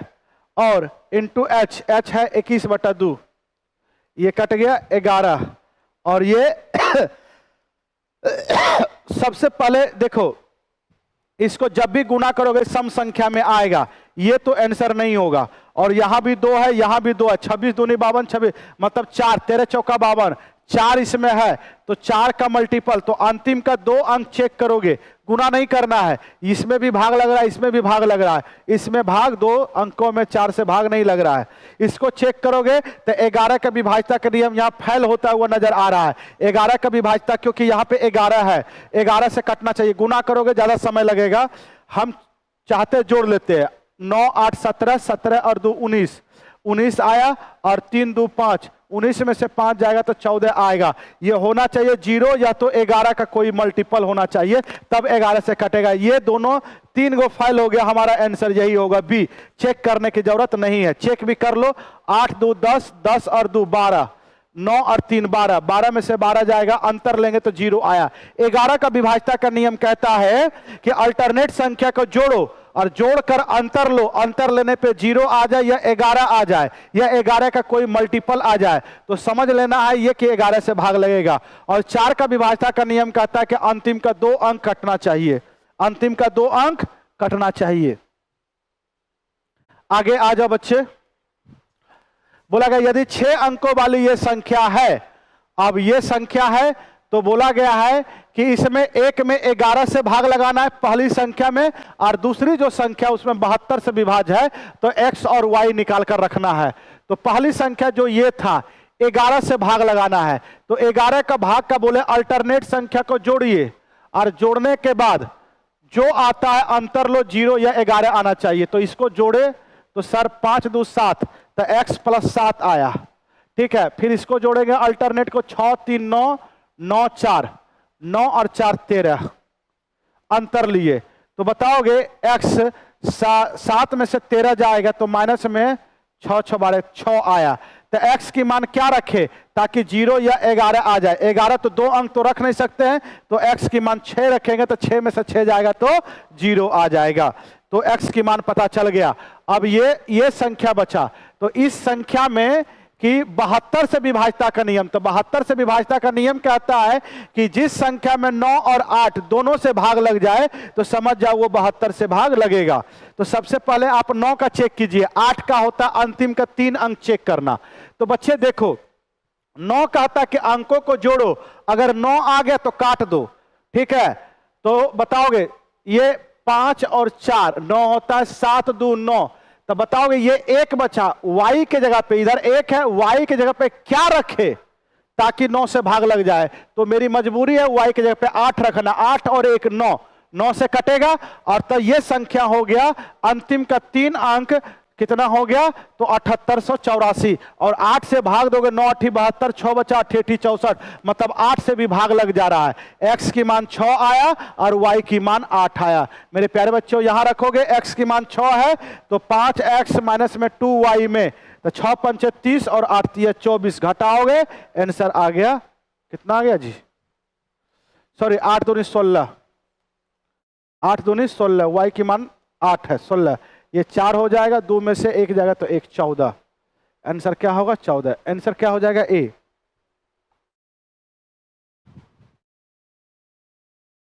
ए होगा। चलिए बच्चे आगे बढ़ते हैं। 16 नंबर। अब बताओ इस प्रश्नों को, ये पहले किसका क्रिया होता है, जल्दी से बता दो बच्चे। भाग का क्या चीज का होता है, ये तो आपको करने वाली प्रश्न है, हम तो इसे करेंगे नहीं क्योंकि जितना तुम करोगे उतना ज्यादा आगे जाओगे। आंसर टिक कर दे रहे हैं, आप खुद से कर लेना है, आपको बी होगा। आगे बढ़ते हैं। देखो ये अच्छा प्रश्न है, ये सब प्रश्न करने लायक है। बोला गया एक त्रिभुज एबीसी है, एक त्रिभुज बना लिए, ठीक है। नाम सुनोगे क्या है तो सर ए बी सी है। बोला गया डी तथा ई ए सी और बी सी पर इस प्रकार है, ए सी और बी सी पर इस प्रकार है, ये डी हो गया और ये ई हो गया, इस प्रकार है। बोला गया है स्थित है कि डी ई, डी से ई, डी से क्या बच्चे, तो जो डी से ई है ये समांतर होगा, क्या है ये समांतर होगा ए बी का, मतलब ये दोनों आपस में क्या है तो समांतर है। आगे बोला जाता है कि सी एफ, सी और ई के बीच में एक एफ है, कोई है यहां पे मानिए एफ है। अब बोला गया इस प्रकार स्थित है कि डी ई, डी एफ से, डी से एफ जो है ये समांतर है किसका तो सर जी ए ई का, ए से ई का, यहां से ये लाइन मिलाओगे ए से ई का, इस टाइप का है, ये समांतर है इसका। बच्चे अब बोला गया कि सी से ई, सी से ई यहां से यहां 6 है। अब बोला गया सी से एफ ये 2.5 है, तो अगर सी से एफ 2.5 हुआ तो 6 में से घटा दोगे जो ये होगा यहां पे आ जाएगा, 6 में से इसको घटाओगे तो यहां की मान आ जाएगा सर 5 और 5 में से 2 जाएगा तो 3 होगा, 3.5 हो जाएगा। ई से एफ की मान हो गया 3.5। कैसे निकला? तो 6 में से इसको घटा दे, क्योंकि ई से सी तक की मान 6 है। ये चीजें हो गया। बोला गया बी सी की मान ज्ञात करना यहां से यहां तक। ये बहुत ही बेहतरीन प्रश्न है मेरे प्यारे बच्चों, ये थेल्स थ्योरम पे आधारित प्रश्न है। अगर ये दोनों समांतर हुआ तो याद रखना है कि इसकी अनुपात और इसकी अनुपात, दोनों की अनुपात बराबर होता है। थेल्स थ्योरम कहता है कि ये अगर 2-3 हुआ तो ये भी 2-3 होगा। तो मेरे प्यारे बच्चों, थेल्स थ्योरम के नियम से ही एक त्रिभुज देखो आपको दिखाई दे रहा होगा, ये त्रिभुज, दूसरा त्रिभुज भूल जाओ, ये पैरेलल है इसकी, ये दोनों पैरेलल है, तो इधर की जो साइड का अनुपात होगा वही अनुपात इधर का होगा। तो मेरे प्यारे बच्चों, इसकी अनुपात कितना है? तो 2.5 है, तो ये भी 2.5 हो जाएगा। इसके सामने चले जाओ तो इसके सामने ये 3.5, अनुपात भी ले सकते हो। ये उड़ गया, काटोगे 5 से 7 हो जाएगा और ये 5 हो जाएगा, 7:5। मेरे प्यारे बच्चों, अब समझोगे, एक ट्रायंगल और ले ले, रेड वाला, ये बड़ा वाला, पीला वाला, तो बताओगे ये पीला वाला का पैरेलल है, ये इसकी पैरेलल है, तो ये जिस अनुपात में होगा, ये 7 और 5 है, तो यहां से यहां ये भी 7 और 5 में होगा। तो बताओगे ई से सी तक में 5 आया और बी से ई तक में 7 आया, और यहां से यहां रियल मान 6 दिया गया है, मतलब 5 बराबर 6 होगा, तो 1 बराबर कितना होगा? तो सर जी 1 बराबर में 6/5 होगा। तो टोटल जोड़ोगे 7 5 12, बी से ई तक की मान कितना होगा? यहां से यहां 7 हुआ और इधर 5 हुआ, 7 5 12, तो 12 6 72/5 हो गया, 72/5 हो गया। 2 दूनी 4, इसको कटोगे अगर तो ठीक है, 7 दूनी 14 1 15, 15.4 होगा। ये सॉरी, 2 दूनी 4, 7 दूनी 14, 2 दूनी 4, 7 दूनी 14, ये हो गया। आंसर क्या होगा? सी। थेल्स थ्योरम का प्रयोग किया गया है। किसका प्रयोग किया गया बच्चे? थेल्स थ्योरम का। अच्छा प्रश्न है। आइए, बोला गया है एक वृत्त की 2 जीवा है, वृत्त है और वृत्त की 2 जीवा है, ध्यान से समझोगे, और 2 जीवा है, दोनों जीवा को आगे बढ़ाने पे कहीं पे ये आपस में काटता है। ठीक है, कहां पे काट रहा है? तो पी पे आपस में काटता है, पी पे। नाम है जीवा का ए बी, पी पे काटा, और दूसरा जीवा सी डी है। मेरे प्यारे बच्चों, आगे पी पे प्रतिच्छेद करता है, बांटता है। ए बी की मान दिया गया है कितना है? तो 7 है, और बीपी की मान 4.2 है, पीडी की मान 2.8 है, तो सीडी की मान, इसकी मान पूछा है। ये डायरेक्ट थ्योरम्स होता है कि इसकी गुना और इसकी गुना बराबर में, इसकी गुना और इसकी गुना। कहने का मतलब हुआ कि बीपी गुना में एपी, ये डायरेक्ट थ्योरम होता है। डीपी गुना में सीपी, ये होता है। तो बीपी की मान हो गया 4.2 और एपी की मान 7 4 11.2 होगा, बराबर में डीपी की मान 2.8, सीपी की मान मुझे मालूम नहीं है। ये उड़ जाएगा, ये उड़ जाएगा। ठीक है, तो 14 दूनी 42, 14 या 42, सॉरी 14 या 42, 14 दूनी 28। अब इससे काटोगे तो ये 5 होगा और ये 6 होगा। 3 से गुना करोगे तो सीपी की मान आ जाएगा 6 18, 5 15 और 1 16, 16.8। तो 16.8 में से 2.8 घटा दोगे तो ये 14 हो जाएगा। तो बताओगे सीडी की मान कितना हो गया? तो 14 हो गया। ये डायरेक्ट थ्योरम होता है बुआ। सर्किल जब पढ़ोगे तो डायरेक्ट ये बनेगा। चलिए आगे बढ़ते हैं। आइए, बोला गया 3 किलोमीटर पर घंटा की गति से चलने वाली एक मोटर बोट, 3 किलोमीटर पर घंटा की गति से चलने वाली मोटर, ये एक 3 किलोमीटर पर घंटा की चाल से चलने वाली मोटर बोट धारा के प्रतिकूल 12 किलोमीटर जाती है और 60 मिनट में प्रारंभिक बिंदु पर वापस आ जाती है। शांत जल में मोटर बोट की चाल बताओ। ये तो मोटर बोट का, ये धारा की चाल होगा, ये धारा की चाल। बोला जाना चाहिए था कि 3 किलोमीटर पर घंटा की धारा की गति से चलने वाली एक मोटर बोट धारा के प्रतिकूल 12 किलोमीटर, मतलब धारा की गति जो है 3 है। यहाँ पे थोड़ा सा भाषा में मिस्टेक है। ठीक है, तो एक बात बताओगे, जल्दी से बताओ, 12 किलोमीटर अगर धारा के विपरीत जाओगे तो x माइनस वाई होगा, और धारा की चाल अगर y मतलब 3 दिया गया है, नाव की चाल x है, तो समय बराबर में दूरी बटा चाल। बोला गया है कि 12 किलोमीटर गया और 12 किलोमीटर फिर वापस आया, तो धारा के साथ में आया होगा, और टोटल आने जाने में कितना समय लगा, समय बराबर में दूरी बटा चाल, दूरी बटा चाल, कुल समय लगा 60 मिनट। मिनट को घंटा बनाने के लिए 60 बटा 60 से भाग करोगे तो ये 1 आ जाएगा। ये अब बन गया आपका इक्वेशन। मेरे प्यारे बच्चों, इसको इधर गुना करोगे और इसको इधर गुना करो और इसको उधर भेज दो एलसीएम लेकर। इसको गुना करोगे तो 12x 12 3 36, इधर गुना करोगे तो ये क्या हो जाएगा, 12x माइनस 12 3 36, इधर लेके जाओगे तो x माइनस 3 और ये हो जाएगा x प्लस में 3। 36 से 36 कट गया, 12 12 24x, और ये x स्क्वायर माइनस में 9।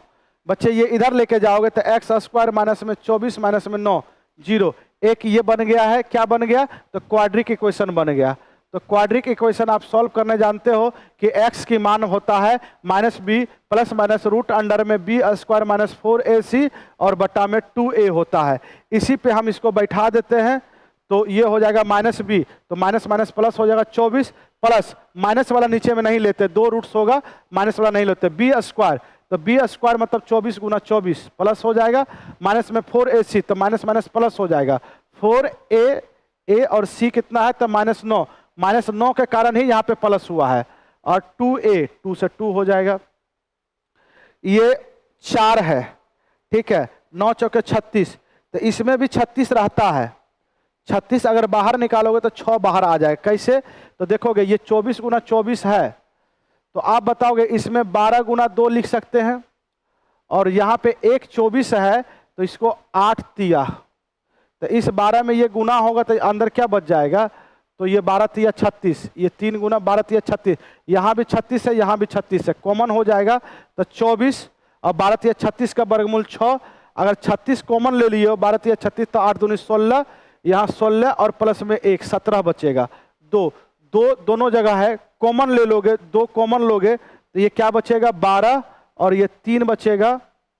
आप डायरेक्ट जो है 6 ही कॉमन ले लो ना, तो 6 अगर कॉमन लोगे तो 6 कॉमन लोगे तो इधर क्या बचेगा, तो सर ये 6 कॉमन लेंगे तो 6 चौके 24 और रूट 17 और नीचे में 2 से कटेगा ये 3, आंसर हो जाएगा 3 इंटू 3 इंटू 4 रूट 17।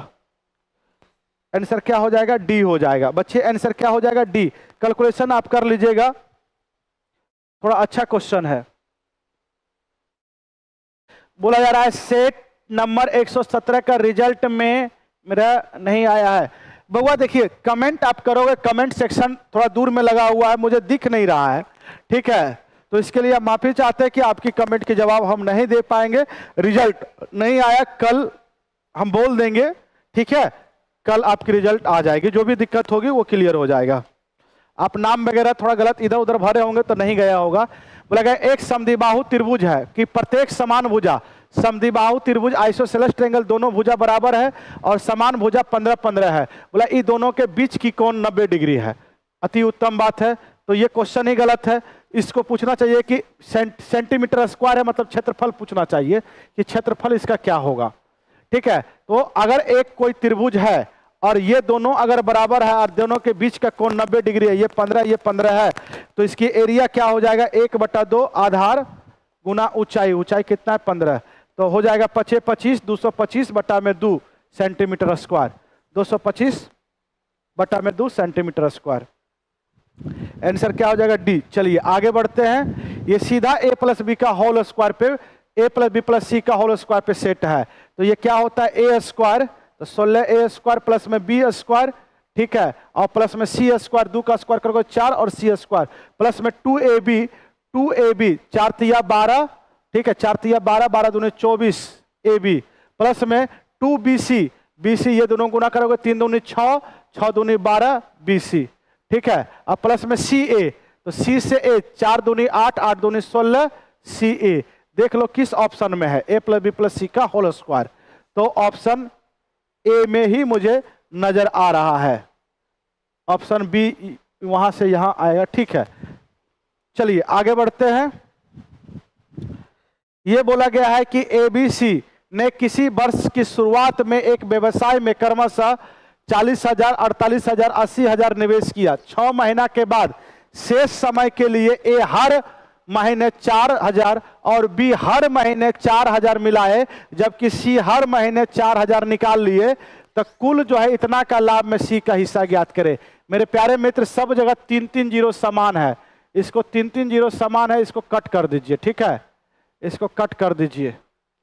अब आप बताओगे ए बी सी, ए ने 40 रुपया और बी ने 48 रुपया और सी ने 80 रुपया निवेश किया, ठीक है, ये निवेश किया ए बी सी 40, 48 और 80।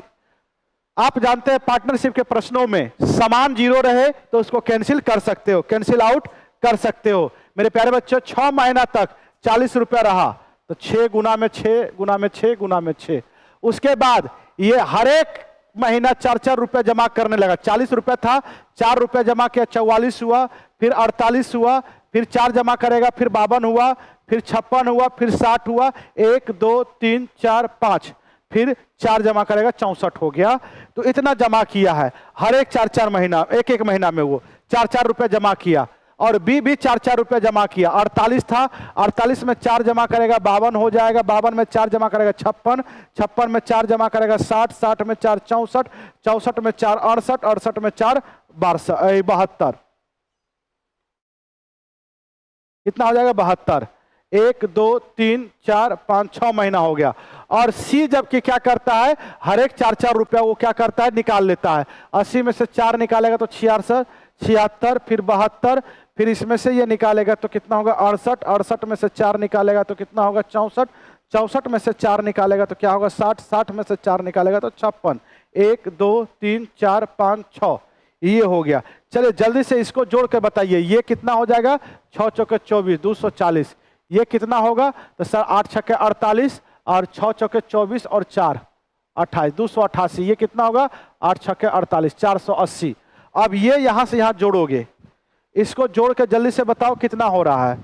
तो सर 8 4 12, ठीक है, 8 4 12, ये 6 4 10 20, 20 4 24 के 4, बाकी हाथ में 2, ठीक, 4 4 8, 8 2 10, 10 और 10 20, 20 और 6 26, 26 और 6 32।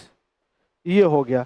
इसको जोड़ोगे, इसको जोड़ोगे तो ये हो जाएगा 6 4 10 20 22 के 2, बाकी हाथ में 2, 5 5 10, 10 हो गया। 10 और 6 6 12 6 18, 18 और 2 20 हो जाएगा। 20 30, 30 और 7 37, इतना हो गया। इसको जोड़ोगे तो सर जी ये 8 2 10, 6 4 10 और 10 10 20 और 6 26, बाकी हाथ में 2 हो जाएगा। 7 7 14, 14 और 6 20 और 20 और 6 26, 26 और 6 26 और 6 आपका 32, 32 और 5 37, 37 और 2 39। ये देखिए सही है बच्चे, एक बार जोड़ देख लीजिए, सही है।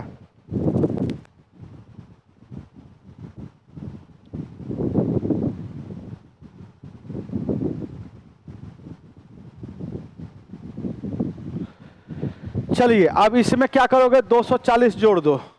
तो जैसे 240 जोड़ोगे तो ये 4 हो जाएगा और 4 2 6 होगा, ठीक है, और 3 2 5, 564 हो गया। इसकी टोटल प्रॉफिट हो गया। और ये 288 और 372 जोड़ोगे, 8 2 कितना हो जाएगा टोटल? 8 2 10, 8 7 15, 15 और 1 16 हो जाएगा। और 3 2 5 और 1 6, 660। अब ये और ये जोड़ दोगे, ठीक है, तो इसकी लाभ कितना हो जाएगा? 6, ये थोड़ा कैलकुलेटिव है, 9 और 8 17 हो जाएगा, ठीक है। अब उसके बाद 4 3 7 1 8, 876। बोलिए कोई दिक्कत है? 876, 660 और 564 टोटल लाभ। ए का लाभ हो गया, कितना हो गया प्रॉफिट? तो 564 हो गया, और बी का हो गया 660 हो गया, और सी का हो गया 876 हो गया। जिसमें कि सी का लाभ पूछा है, तो सी का लाभ पूछा है तो बच्चे एक बात बताओ, टोटल लाभ कितना है? तो सर टोटल लाभ इतना है। इसमें सी का लाभ कितना है? तो 876 है। और 876 कितना में से? तो टोटल में से 564, 660 और 876 सबको अगर आप जोड़ते हैं तो टोटल को जोड़ेंगे तो कितना आ जाएगा 2100। मेरे प्यारे बच्चों कितना आ जाएगा 2100 आ जाएगा। तो एक बात बताओगे, यहां से 00 से 00 कट गया। अब देख लो ये कितना से कटेगा।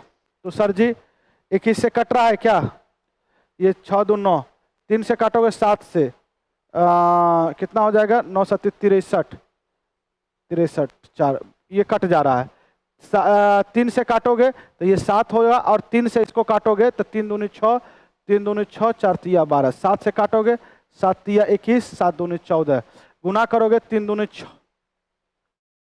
ये गुना करोगे तो 1 0 आएगा, 3 दूनी 6, 6 दूनी 12। एक ही आंसर है, आंसर क्या हो जाएगा सी हो जाएगा। देख लो बउआ, आंसर क्या हो जाएगा सी, आंसर सी हो जाएगा। चलिए आप कर लीजिएगा इसको, ज्यादा कैलकुलेटिव है। अब देखोगे बोला गया है कि 27 पारियों के लिए किसी क्रिकेटर खिलाड़ी के बल्लेबाजी औसत कितना था? तो 47 रन था। बोला गया एक पारी में उसका उच्चतम स्कोर और न्यूनतम स्कोर का जो है अंतर कितने का है? अधिक का मतलब होता है अंतर 157 है। यही दो पारी को अगर हटा दिया जाए तो शेष का औसत कितना 25 बचता है। कितना बचता है? 25 पारियों का औसत कितना बच रहा है? 42 बच रहा है। तो एक पारी में उसका उच्चतम स्कोर क्या होगा? तो देखोगे 27 पारी है, इसका औसत कितना है? 47 है। और हाईएस्ट और लोएस्ट का यहां पे औसत आएगा, इसको हटा दोगे तो यही दो पारी हटाने से आपकी औसत कितना आ गया? 42 आ गया, 42 आ गया। मेरे प्यारे बच्चों इसको एलिगेशन से बना दिए। ये 2 पारी का था और ये कितने पारी का औसत था? 27 पारी का। यहाँ पे संख्या होता है, इसको घटाएंगे कितना आया? 5।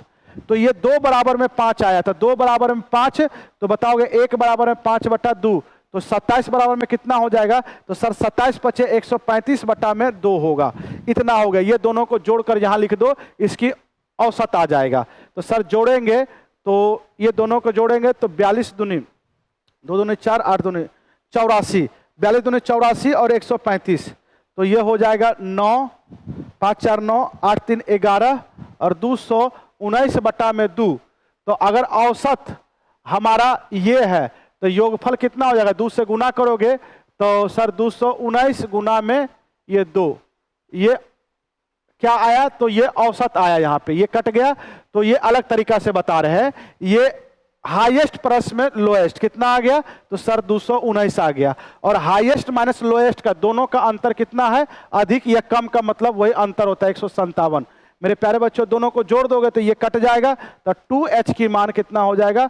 9 7 16 और 6 1 7 हो जाएगा और ये 3 हो जाएगा। इसको काटोगे 2 से तो 18 दूनी 36 और 8, ये हो जाएगा 8 दूनी 16। h की मान आ जाएगा 188। कितना आ जाएगा? 188। हाईएस्ट, h का मतलब सबसे उच्चतम स्कोर पूछा है, तो सबसे उच्चतम स्कोर क्या हो जाएगा? 188। मेरे प्यारे बच्चों मैथ समाप्त हो गया। अब आपका क्या चलेगा? रीजनिंग। देख लो भैया, पहला क्वेश्चन जो है वो अल्फाबेट फिलर है। इसको सीरीज नहीं कहते हैं, इसको अल्फाबेट फिलर कहा जाता है। और अल्फाबेट फिलर की अगर हम बात करें तो सबसे पहले इसमें देख लो कि क्या कॉमन दिख रहे हैं। तो देख लो टीके के बाद एक गैप करके फिर टीके दिख रहा है, और यहाँ पे मुझे पी भी दिख रहा है, और यहाँ टीके के बाद एक गैप करके फिर के दिख रहा है। ठीक है, तो अगर मैं यहाँ पे टी के पी सोचता हूँ तो टी के पी और टी के मिल गया, टी के पी और टी के मिल गया, तो टी के पी और टी के मिल गया, तो टी के पी और टी के मिल गया। यानी हमारे अरेंजमेंट पूरी तरह से बन करके तैयार हो चुके हैं। अब देख लो क्या कहता है। तो भैया पहले पी चाहिए, उसके बाद के, उसके बाद टी टी टी 3 बार चाहिए, और लास्ट में भैया हमें पी चाहिए। अब ऐसी ऑप्शन ढूंढ लो किसमें दे रखा है। तो ऑप्शन नंबर बी में ये वाली ऑप्शन दे रखी है, तो आंसर हमारा ऑप्शन नंबर बी जो है ना, यही परफेक्ट आंसर जाएगा। नेक्स्ट क्वेश्चंस की ओर मूव करते हैं। जैसा कि क्वेश्चंस में कहा गया है, तो क्या कहा गया है क्वेश्चंस में? तो उस सही विकल्प का चयन कर लो जो दिए गए शब्द के उस क्रम को दर्शाता है जो अंग्रेजी शब्दकोश में आते हैं। यानी हमें जितने भी वर्ड 5 वर्ड दिए गए हैं इसको डिक्शनरी के क्रम में हमें अरेंज कर देने हैं। तो चलो भैया डिक्शनरी के क्रम में अरेंज करने के लिए सबसे पहले कॉमन वाले को पकड़ लो। अब देख लो बच्चा CEN सब में कॉमन था और यहाँ CER है, यानी सबसे पहले CEN आएगा और उसके बाद CER आएगा। तो CEN के बाद S पहले आएगा यानी 1 नंबर से शुरू होगा, TR आएगा यानी 3 नंबर और फिर TU आएगा यानी 5 नंबर। अब बात करें सर देख लो E के बाद B है और E के बाद M है तो बाबू 2 नंबर आएगा और लास्ट में 4 नंबर आएगा। 1 3 5 2 4 चाहिए, 1 3 5 2 4 ऑप्शन नंबर ए में आपको स्पष्टता दिख रहे हैं तो आंसर हम लोग बच्चा ऑप्शन नंबर ए को कर लेंगे, यही इसके लिए परफेक्ट और सबसे सुटेबल आंसर बनने वाला है। नेक्स्ट क्वेश्चंस की ओर मूव कर रहा हूं। नेक्स्ट क्वेश्चंस को देखोगे, देखो सबसे पहले क्या कहता है कि सर पोयम है। क्या है बाबू? पोयम है और पोयम को सर हम 63 लिखते हैं। तो सबसे पहले सीधा मान चेक करो तो देखो 16 और 15 अगर जोड़ोगे तो 31 हो जाएंगे और 31 में अगर 5 जोड़ोगे तो 36 हो जाएंगे और 36 और 10 46 47 48 49, ये वैल्यू आया भैया 49। अब देखो तो 49 से 63 लाना बड़ा मुश्किल लग रखा है, इसका मतलब हम सीधा वैल्यू नहीं लेंगे। तो जब सीधा वैल्यू नहीं लोगे तो उल्टा वैल्यू लोगे। तो P का अपोजिट K का प्लेस वैल्यू 11 लोगे, O का अपोजिट L का प्लेस वैल्यू 12 लोगे, E का अपोजिट V का प्लेस वैल्यू 22 लोगे और M का अपोजिट N का प्लेस वैल्यू 14 लोगे। तो ध्यान से देखना, यहाँ 2 1 3 3 2 5 5 4 9 हो गए। अब बचे कितने? तो कुछ नहीं, तो 1 1 2 2 4 4 1 5 हो गए, यानी ये टोटल 59 आ गए। 59 से 63 जाने के लिए क्या करोगे? तो सर 4 जोड़ने होंगे। ये 4 क्यों जोड़ोगे? क्योंकि लेटर की संख्या 4 है तो इसमें भैया 4 जोड़ दोगे तो आपके वैल्यू 63 हो जाएंगे। यानी कॉन्सेप्ट ने समझाया कि अपोजिट वैल्यू को पहले जोड़ लो और उसके बाद नंबर ऑफ लेटर को जोड़ लो, आपके आंसर मिल जाएंगे। अच्छा, सेम काम हम लोग किसके साथ करते हैं? तो फाइल के साथ। देख लो, F का अपोजिट U की वैल्यू 21, I का अपोजिट R की वैल्यू 18, L का अपोजिट O की वैल्यू 15 और E की अपोजिट 22। ठीक है, सबको अगर जोड़ोगे तो क्या हो जाएंगे? तो 8 1 9 9 5 14 14 2 16 के लिए 6, हाथ में 1 बचा, 2 1 3 1 4 4 1 5 5 2 7, ये 76 और 4 लेटर का मिलकर बना तो 76 प्लस 4 कर दोगे तो इसकी वैल्यू टोटल कितनी आनी है? तो 80 आनी है। अब देख लो 80 आनी है, 80 किस में है? तो ऑप्शन नंबर सी में दे रखा है। तो बच्चा इसके लिए परफेक्ट आंसर जो लगाओगे आप, ये ऑप्शन नंबर सी को लगाओगे। नेक्स्ट वन की बात करेंगे। अब देखिए ध्यान से देखिएगा, छोटा क्वेश्चन नहीं है, बड़ा क्वेश्चन है। पूछता क्या है? चेतना का ज्ञान से क्या संबंध है, यानी हमें चेतना का रिलेशन फाइंड आउट करना है। किसके साथ जोड़कर? तो ज्ञान के साथ जोड़कर। अच्छा देखो तो ज्ञान कहाँ है? तो ज्ञान यहाँ है। ज्ञान दिलीप और एकता का बेटा है, यानी ज्ञान के पिताजी दिलीप और एकता माता है। ठीक है, अब देख लो चेतना यहाँ है तो अथर्व का शादी चेतना के साथ हुआ है, जो दिलीप की इकलौती, तो जो किसके लिए? यानी चेतना के लिए। तो चेतना दिलीप की इकलौती बहन है। अच्छा बताओ, हम हो गए, दिलीप मेरे पिताजी हो गए और मेरे पिताजी की बहन चेतना हो गई, यानी चेतना मेरी बुआ हो गई और ऑप्शन नंबर डी आंसर हो गया। बस इतना ही तो काम ब्लड रिलेशन में करना होता है, इससे ज्यादा काम ब्लड रिलेशन में करने की कोई जरूरत नहीं है। अब देखो हम लोग पूरे सीक्वेंस के साथ सजा रहे हैं।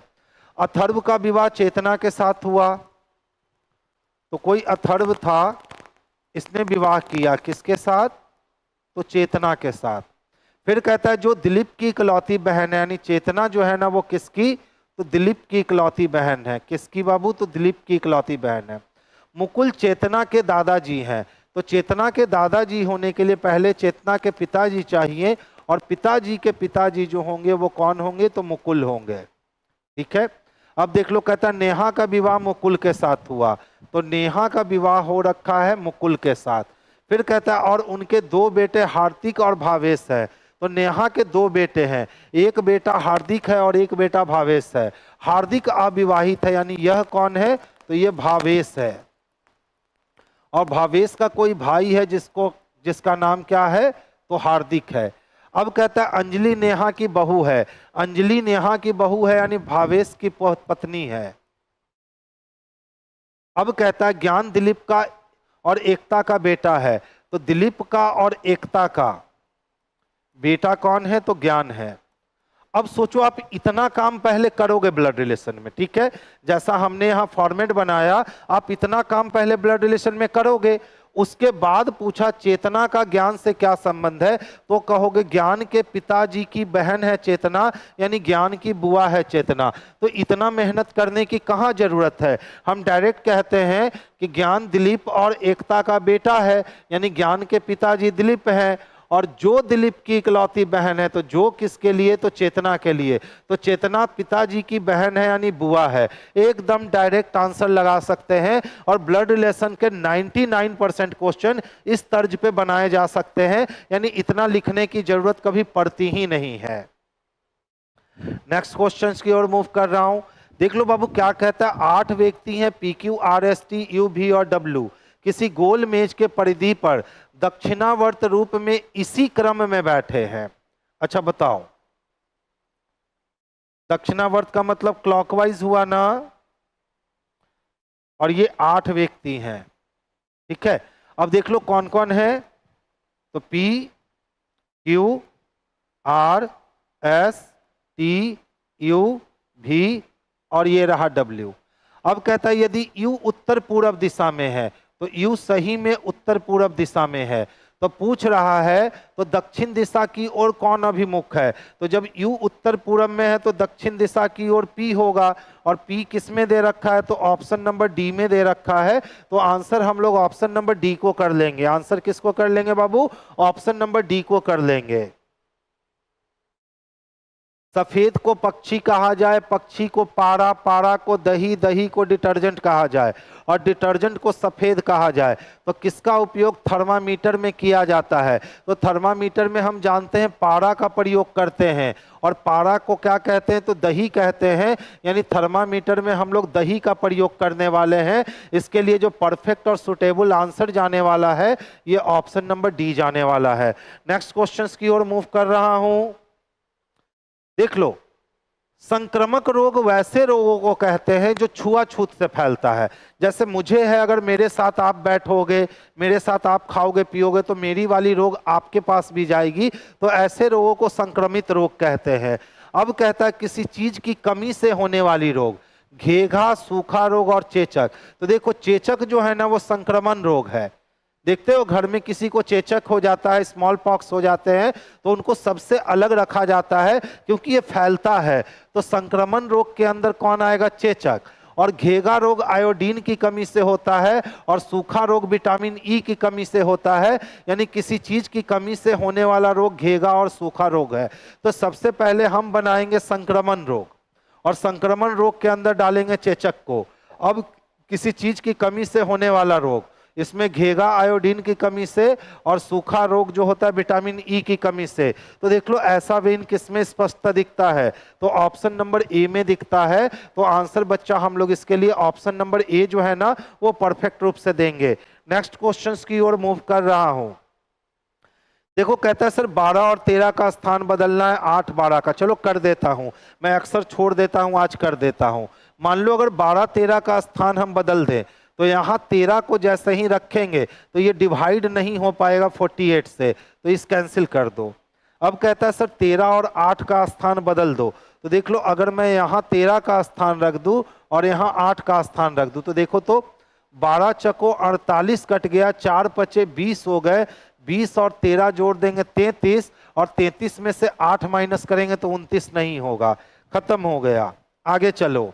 अब देखो कहता है सर 8 और 12 को बदलो, तो यहाँ 8 को रख लो, यहाँ 12 को रख लो, तो 8 6 48 हो गए, 6 पचे 30 हो गए, और 30 और 12 42 हो गए, 42 में से 13 घटाओगे 29 मिल जाएंगे। यानी ऑप्शन नंबर सी, इस बी ऑप्शन नंबर इसके लिए सबसे परफेक्ट और सबसे उचित आंसर है।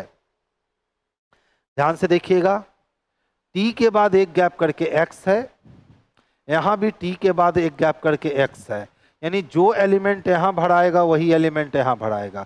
अब देखो टी के बाद एक गैप करके एक्स हम दे सकते हैं, यानी T U x, T U x, T U x और टी यू एक्स। बाहर क्या निकला? यू एक्स, टी यू बाहर निकल गए। किसमें दे रखा है? ऑप्शन नंबर ए में दे रखा है। तो आंसर क्या हो जाएगा इसका बच्चा? तो ऑप्शन नंबर ए हो जाएगा, जो सबसे परफेक्ट और सुटेबल आंसर है। देखिए फिर से कहता है सर डिक्शनरी के क्रम में अरेंज करो। अब ये क्वेश्चन 2 बार देने की तुक नहीं थी, एक क्वेश्चन दे दिया था ना, तो दूसरा नहीं देना चाहिए था।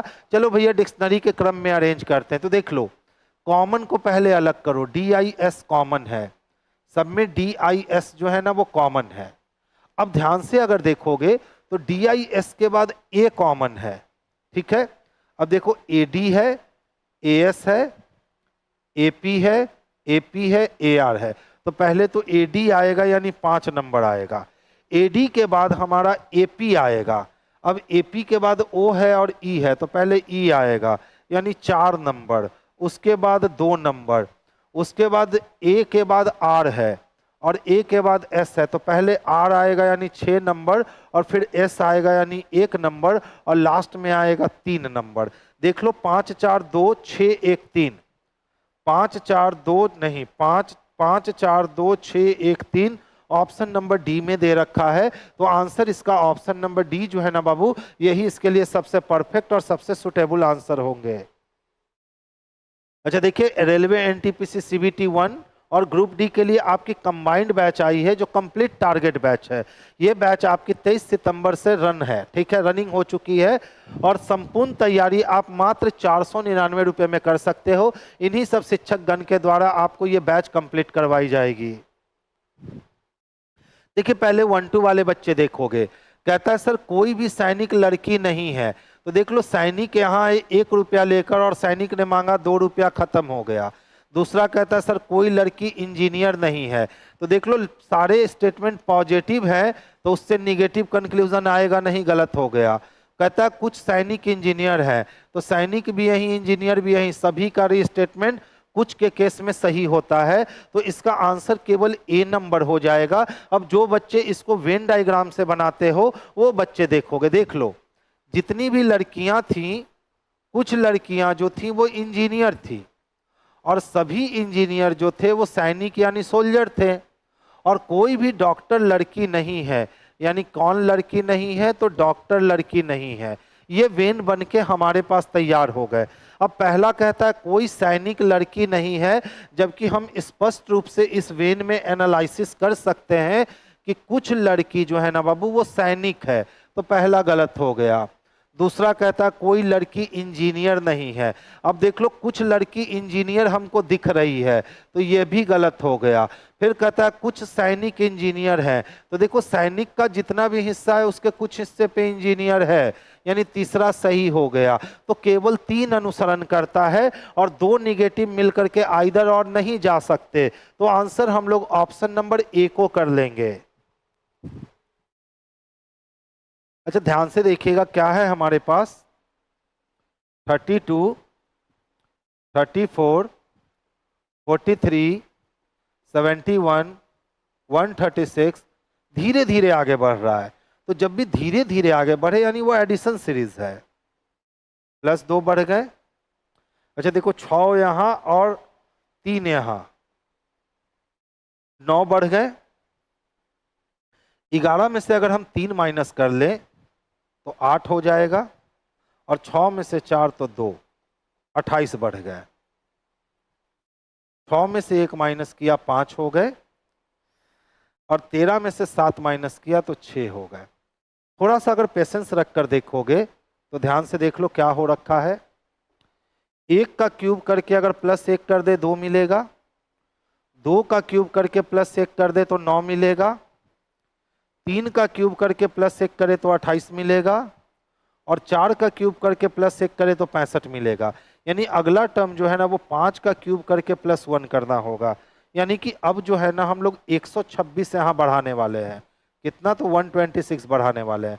6 6 12 के लिए 2 चाहिए। यूनिट प्लेस 2 एक ही वाले ऑप्शन में दिख रहा है, इसको आंसर कर लो, आगे लिख करके समय वेस्ट करने की जरूरत नहीं है। तो आंसर हमारे क्या हो जाएंगे? तो ऑप्शन नंबर सी हो जाएंगे। हाँ, अगर किसी और ऑप्शन में यूनिट प्लेस में 2 होता तो हम लोग आगे चेक करने जाते, लेकिन यहाँ एक ही ऑप्शन में यूनिट प्लेस में 2 मिला तो हमें आगे टाइम वेस्ट करने की कोई जरूरत नहीं है। अच्छा, 24 का स्क्वायर 576 होता है ना, और 576 से अगर हम 648 में से घटा लें, 2 हुए 7, 24 तिया 72। ठीक है, देखो लॉजिक मिल गया। क्या किया है? सबसे पहले 24 को पकड़ा, 24 का स्क्वायर कर दिया, 576 हो गए। अब प्लस 24 गुने 3 कर दिया, तो 576 और 24 तिया कितने हो जाएंगे? तो 72। जब इन दोनों को आप जोड़ोगे ना तो 648 मिल जाएंगे। ठीक है, अब देख लो कौन है। अगर हम 20 का स्क्वायर करें तो 400 और 460 होना चाहिए था, कैंसिल हो गया। 25 का स्क्वायर 625 और 75, तो 625 और 75 700 होने चाहिए थे, कैंसिल हो गया। 22 का स्क्वायर होता है 484, 484 और 22 तिया 66 जोड़ दो, 6 4 10 का 0, 8 7 15 का 5, 4 1 5।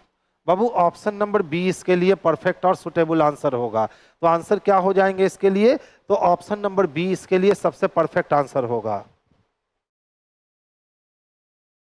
अच्छा, ध्यान से देखिएगा। 692425 को school education is free in India लिखा, 7926 को कॉलेज एजुकेशन इज कॉस्टली लिखा। अच्छा, दोनों में देखो क्या कॉमन है? तो 926 कॉमन है, यानी इसमें और इसमें 3 एलिमेंट कॉमन होने चाहिए। क्या कॉमन मिल रहा है? एजुकेशन कॉमन मिल रहा है, इज कॉमन मिल रहा है। ए भैया, और तो कोई कॉमन है नहीं रे। क्या कियो भाई साहब? 2 4 2 6, 2 4 2 6, 2 8 1 9, 2 4। देखिए, बड़ा अच्छा वाला क्वेश्चन है, यानी ये कॉमन टर्म पे बेस्ड नहीं है, ये नंबर ऑफ लेटर पे बेस्ड है। स्कूल 2 2 4 2 6 लेटर का मिलकर बना, इसके लिए 6। एजुकेशन 9 लेटर का मिलकर बना। इज 2 लेटर का मिलकर बना। फ्री 4 लेटर का। इन 2 लेटर का। और इंडिया 5 लेटर का। किसके लिए चाहिए? I want to become graduate, तो आई के लिए तो 1 चाहिए, वांट के लिए 4 चाहिए, 2 के लिए 2 चाहिए, बिकम के लिए 2 4 2 6 चाहिए, और ग्रेजुएट के लिए 2 4 2 6 2 8 चाहिए। 14268 ढूंढ लो। 14268 ऑप्शन नंबर बी में दिख रहा है, तो आंसर भी हमारा क्या हो जाएगा? तो ऑप्शन नंबर बी हो जाएगा। देखिए, इस टाइप के जो क्वेश्चंस होते हैं ना, बेहद ही आसान क्वेश्चंस होते हैं। अब देख लो, सब में ए का रिलेशन बतला रहा है। ए बी का पिता है, ए बी की माता है, ए बी का भाई है, और ए बी की पुत्री है। यानी इसमें जो काम करेंगे ना हम लोग, राइट हैंड से लेफ्ट हैंड की ओर। तो देख लो, किसका रिलेशन चाहिए? क्यू का। किससे जोड़कर? यू से जोड़कर। चलो, यू से क्यू तक आते हैं। अगर मैं यू हूं तो मैं टी से मिलूंगा, और अगर मैं टी से मिलता हूं तो माइनस को क्रॉस करूंगा, और माइनस को ज्यों ही क्रॉस करके आगे बढ़ूंगा तो माता मिल जाएगी।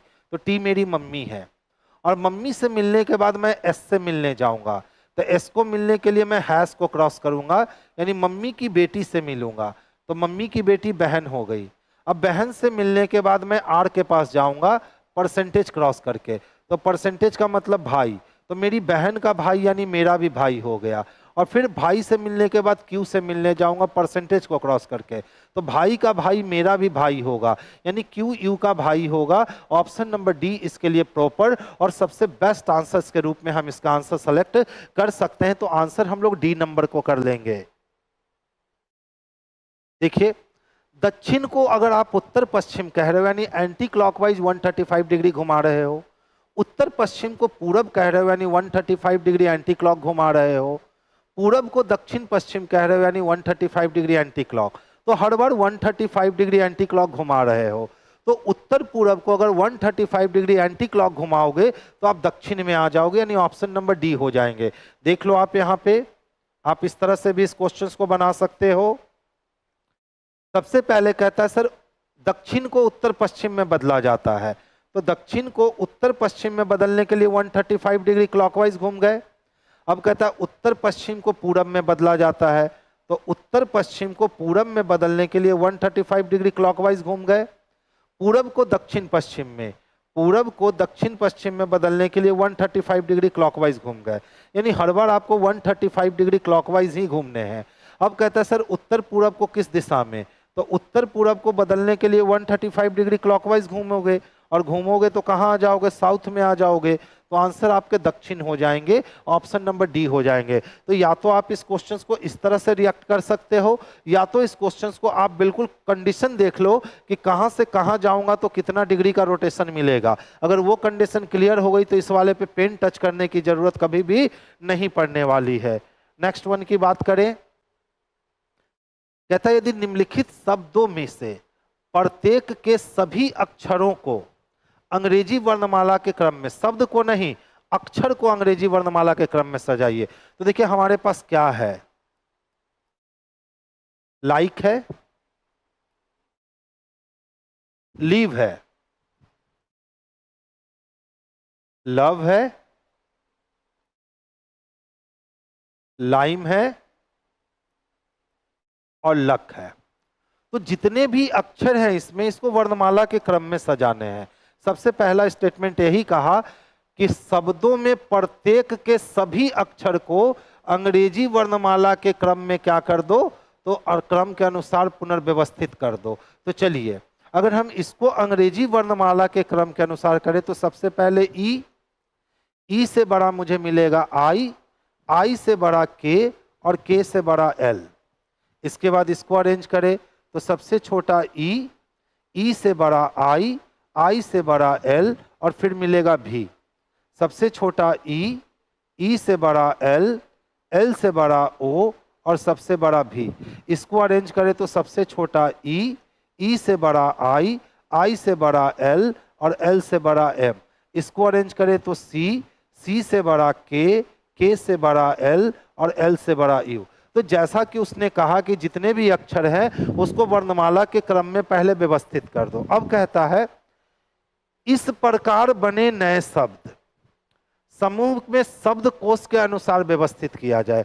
अब जो ये नया शब्द समूह बना है ना हमारा, ये नया जो शब्द समूह बना है इसको भी अब डिक्शनरी के क्रम में अरेंज करना है। तो जब इसको डिक्शनरी के क्रम में अरेंज करने जाएंगे तो डिक्शनरी में सबसे पहले सी मिलेगा, यानी सी के एल यू सबसे पहले आएगा। अब देख लो ई आई एल ई आई, तो सबसे पहले ई आई आएगा, ई आई के बाद पहले के आएगा, तब ई आई के बाद एल, ई आई के बाद एल आएगा। तो सबसे पहले ई आई के एल होगा, उसके बाद ई आई एल एम होगा और फिर ई आई एल भी होगा और लास्ट में ई एल ओ भी होगा। चलिए अब कहता है तो कौन प्रारंभिक शब्द समूह में ठीक मध्य में आएगा, तो ठीक मध्य में कौन आ रहा है, तो ई आई एल एम आ रहा है। और ई आई एल एम देख लो कहाँ है, तो ई आई एल एम यहाँ है और ये किसके लिए लिखा गया है, तो ये लाइम के लिए लिखा गया है। यानी इसका आंसर बाबू ऑप्शन नंबर बी जो है ना, यही इसके लिए पर्याप्त और सबसे सुटेबल आंसर होगा। यानी देख लो ये सारे बच्चे बनाएंगे, बस टाइम टेकिंग क्वेश्चन था।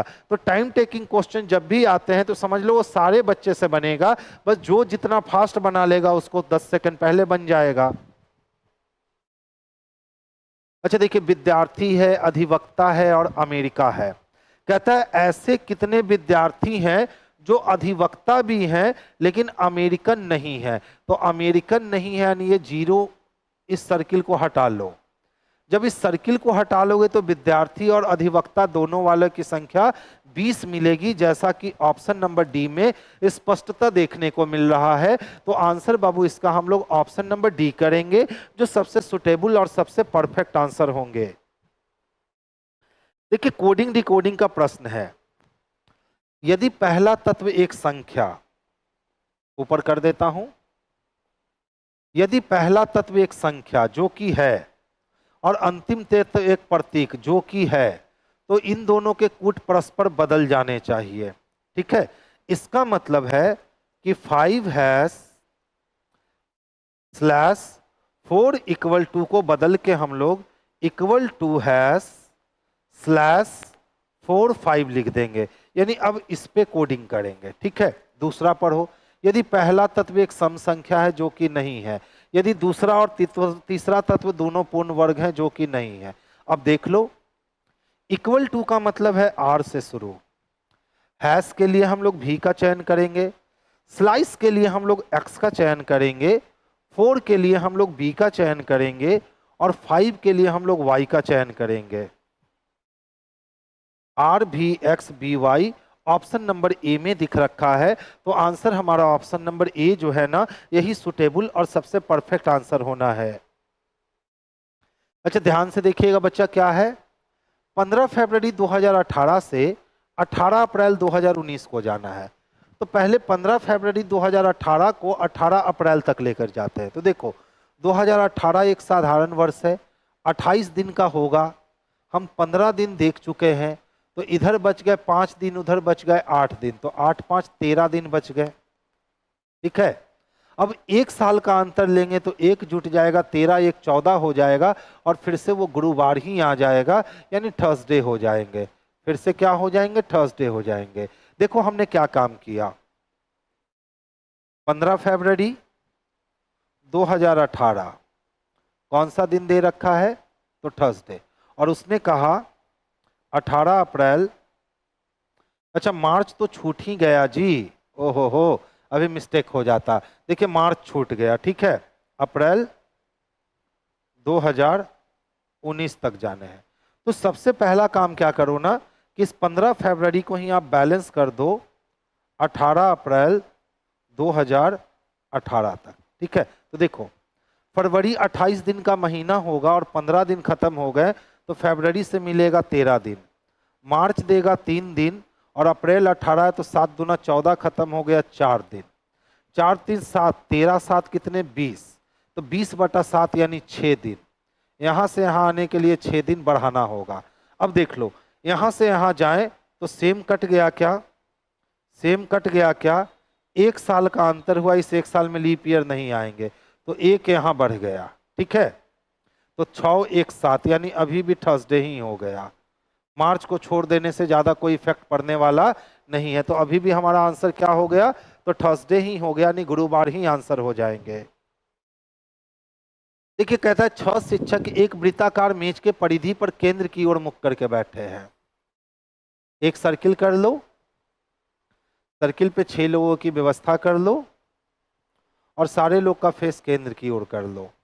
अब देख लो प्रश्न क्या कहते हैं, कहता है रूही सोफी के बाईं ओर दूसरे स्थान पे है, यानी बाबू जहां भी हम सोफी को जगह देंगे उसके बाएं पहला नहीं दूसरा स्थान किसका होगा, तो रूही का होगा। आगे चलो, गौतम दिनेश के दाईं ओर तीसरा बैठा है, तो गौतम जब दिनेश के दाईं ओर तीसरा बैठा, बहुत सारा कंडीशन है, तो जहां भी दिनेश बैठेगा उसके दाईं ओर पहला दूसरा और तीसरा कौन बैठेगा, तो गौतम बैठेगा। चलिए आगे चलते हैं।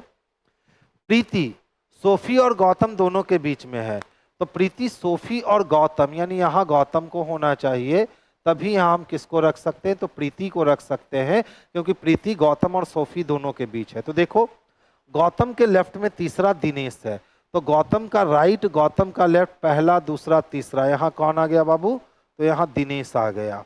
अब इकलौता जो बचा हुआ है आप उसको बैठा लो। अब कहता है मैरी रूही के बाईं ओर ठीक बगल में, तो रूही के बाईं ओर ठीक बगल में कौन बैठी है, तो मैरी बैठी है। अरेंजमेंट हमारे कंप्लीट हो गए। अब देख लो क्वेश्चंस क्या कहता है, रूही और सोफी दोनों के ठीक बगल में कौन है, तो रूही और सोफी दोनों के ठीक बगल में दिनेश बैठा है, और दिनेश बच्चा किस में दे रखा है, तो ऑप्शन नंबर बी में दे रखा है। तो आंसर बाबू हम लोग ऑप्शन नंबर बी को करेंगे, यही इसके लिए सुटेबल आंसर है। अब देख लो भैया इनइक्वालिटी का प्रश्न है, देख लो के और ए के बीच में इक्वल टू है, तो ये दोनों एक ही एलिमेंट है। अब इधर भी मुख खुला है और इधर भी मुख खुला है, यानी यहाँ चाइना बॉल क्रिएट हो गया। ठीक है, अब P को किससे मिलना है, तो D से मिलना है। P को हम कितना भी कोशिश कर ले D से मिलवा लें कि तो वो चाइना बॉल को क्रॉस नहीं कर पाएगा, यानी ये गलत हो गया।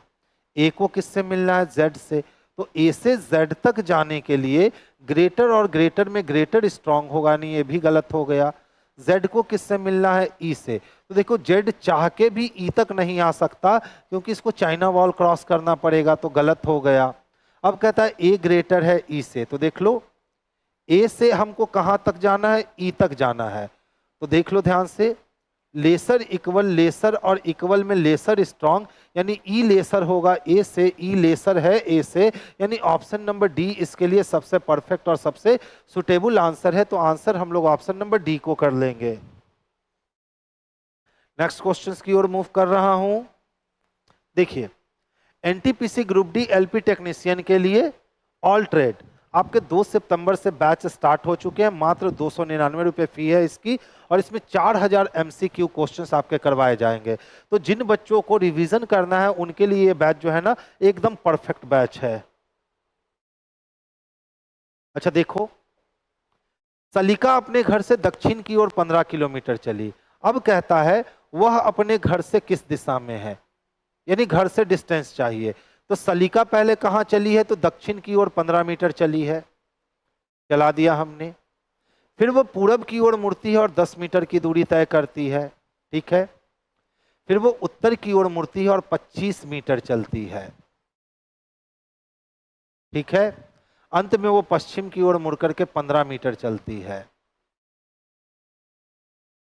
अब पूछता है वो अपने घर से किस दिशा में है। तो देख लो, सलिका का जो घर था ना वो यहां था। अगर यहां से सलिका सामने निकलती तो उत्तर होता, इस सामने निकलती तो पश्चिम होता, लेकिन वो डायगोनल जाएगी। तो डायगोनल जाएगी तो कहां जाएगी, तो सर नॉर्थ वेस्ट में जाएगी। और नॉर्थ वेस्ट किस में दे रखा है, तो ऑप्शन नंबर सी में दे रखा है मेरे भाई। तो इसका perfect answer option number C हो जाएगा। देखिए, जी के एमपी एस और भी यानी 2 4 2 6 लोग एक ही इमारत की 6 अलग अलग मंजिल पर रहते हैं। मैंने बताया था जब भी इमारत वाले क्वेश्चन होंगे उसको नीचे से ऊपर की ओर बनाओ, आसानी से बनता है। अब देखो, कहता है इस प्रकार सबसे ऊपरी मंजिल 6 है, जी मंजिल क्रमांक 3 पे रहता है। तो बाबू जी कहाँ रहता है, तो मंजिल क्रमांक 3 पे रहता है। जी और एम के बीच केवल एक व्यक्ति, तो जी यहाँ है तो एक गैप करके एम यहाँ भी हो सकता है, या जी यहाँ है तो एक गैप करके एम 5 नंबर पे भी हो सकता है। अब कहता है के नीचे उतने ही व्यक्ति रहते हैं जितने एम के ऊपर। तो के नीचे जितने व्यक्ति रहेंगे उतने ही व्यक्ति एम के ऊपर रहेंगे। तो देखो, तो इस वाले से चले तो एम के ऊपर 1 2 3 4 5 व्यक्ति हैं। इसका मतलब के नीचे भी 5 व्यक्ति चाहिए, 1 2 3 4 5। अब देखो, एम के ऊपर 1 लोग हैं तो के नीचे भी 1 लोग चाहिए, यानी दोनों व्यवस्था अभी तक बन रखी है। कहता है पी एस के ठीक नीचे रहता है। अब बताओ, अगर इस वाली व्यवस्था को हम लेकर चलेंगे तो एस के ठीक नीचे पी को रख पाएंगे, कभी नहीं, यानी ये व्यवस्था कैंसिल हो गई। और पी एस के ठीक नीचे रहता है। अब इकलौता बच गया भी, इसको यहाँ कर लो और हमारे अरेंजमेंट जो है वो एक अटेम्प्ट में बन करके तैयार हो गए। क्वेश्चन क्या पूछ रहा है, पी के ऊपर कितने व्यक्ति रहते हैं, तो पी के ऊपर बाबू एस और के यानी 2 ही व्यक्ति रहते हैं। तो ये 2 किस में है, तो ऑप्शन नंबर डी में है। तो आंसर हम लोग बाबू ऑप्शन नंबर डी को कर लेंगे, यही इसके लिए सबसे बेस्ट और सबसे परफेक्ट आंसर बनेगा। अच्छा देखिए, फ्रेम है ना,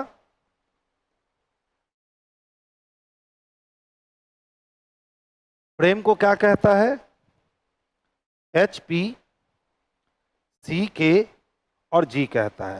ध्यान से देखो, 6 से 8 होने के लिए 2 बढ़ गए और 18 से 16 होने के लिए 2 की कमी, 1 से 3 होने के लिए 2 बढ़ गए और 13 से 11 होने के लिए 2 की कमी, 5 से 7 होने के लिए 2 बढ़ गए। यानी पूरे सिस्टम में +2 -2 +2 -2 चल रहा है।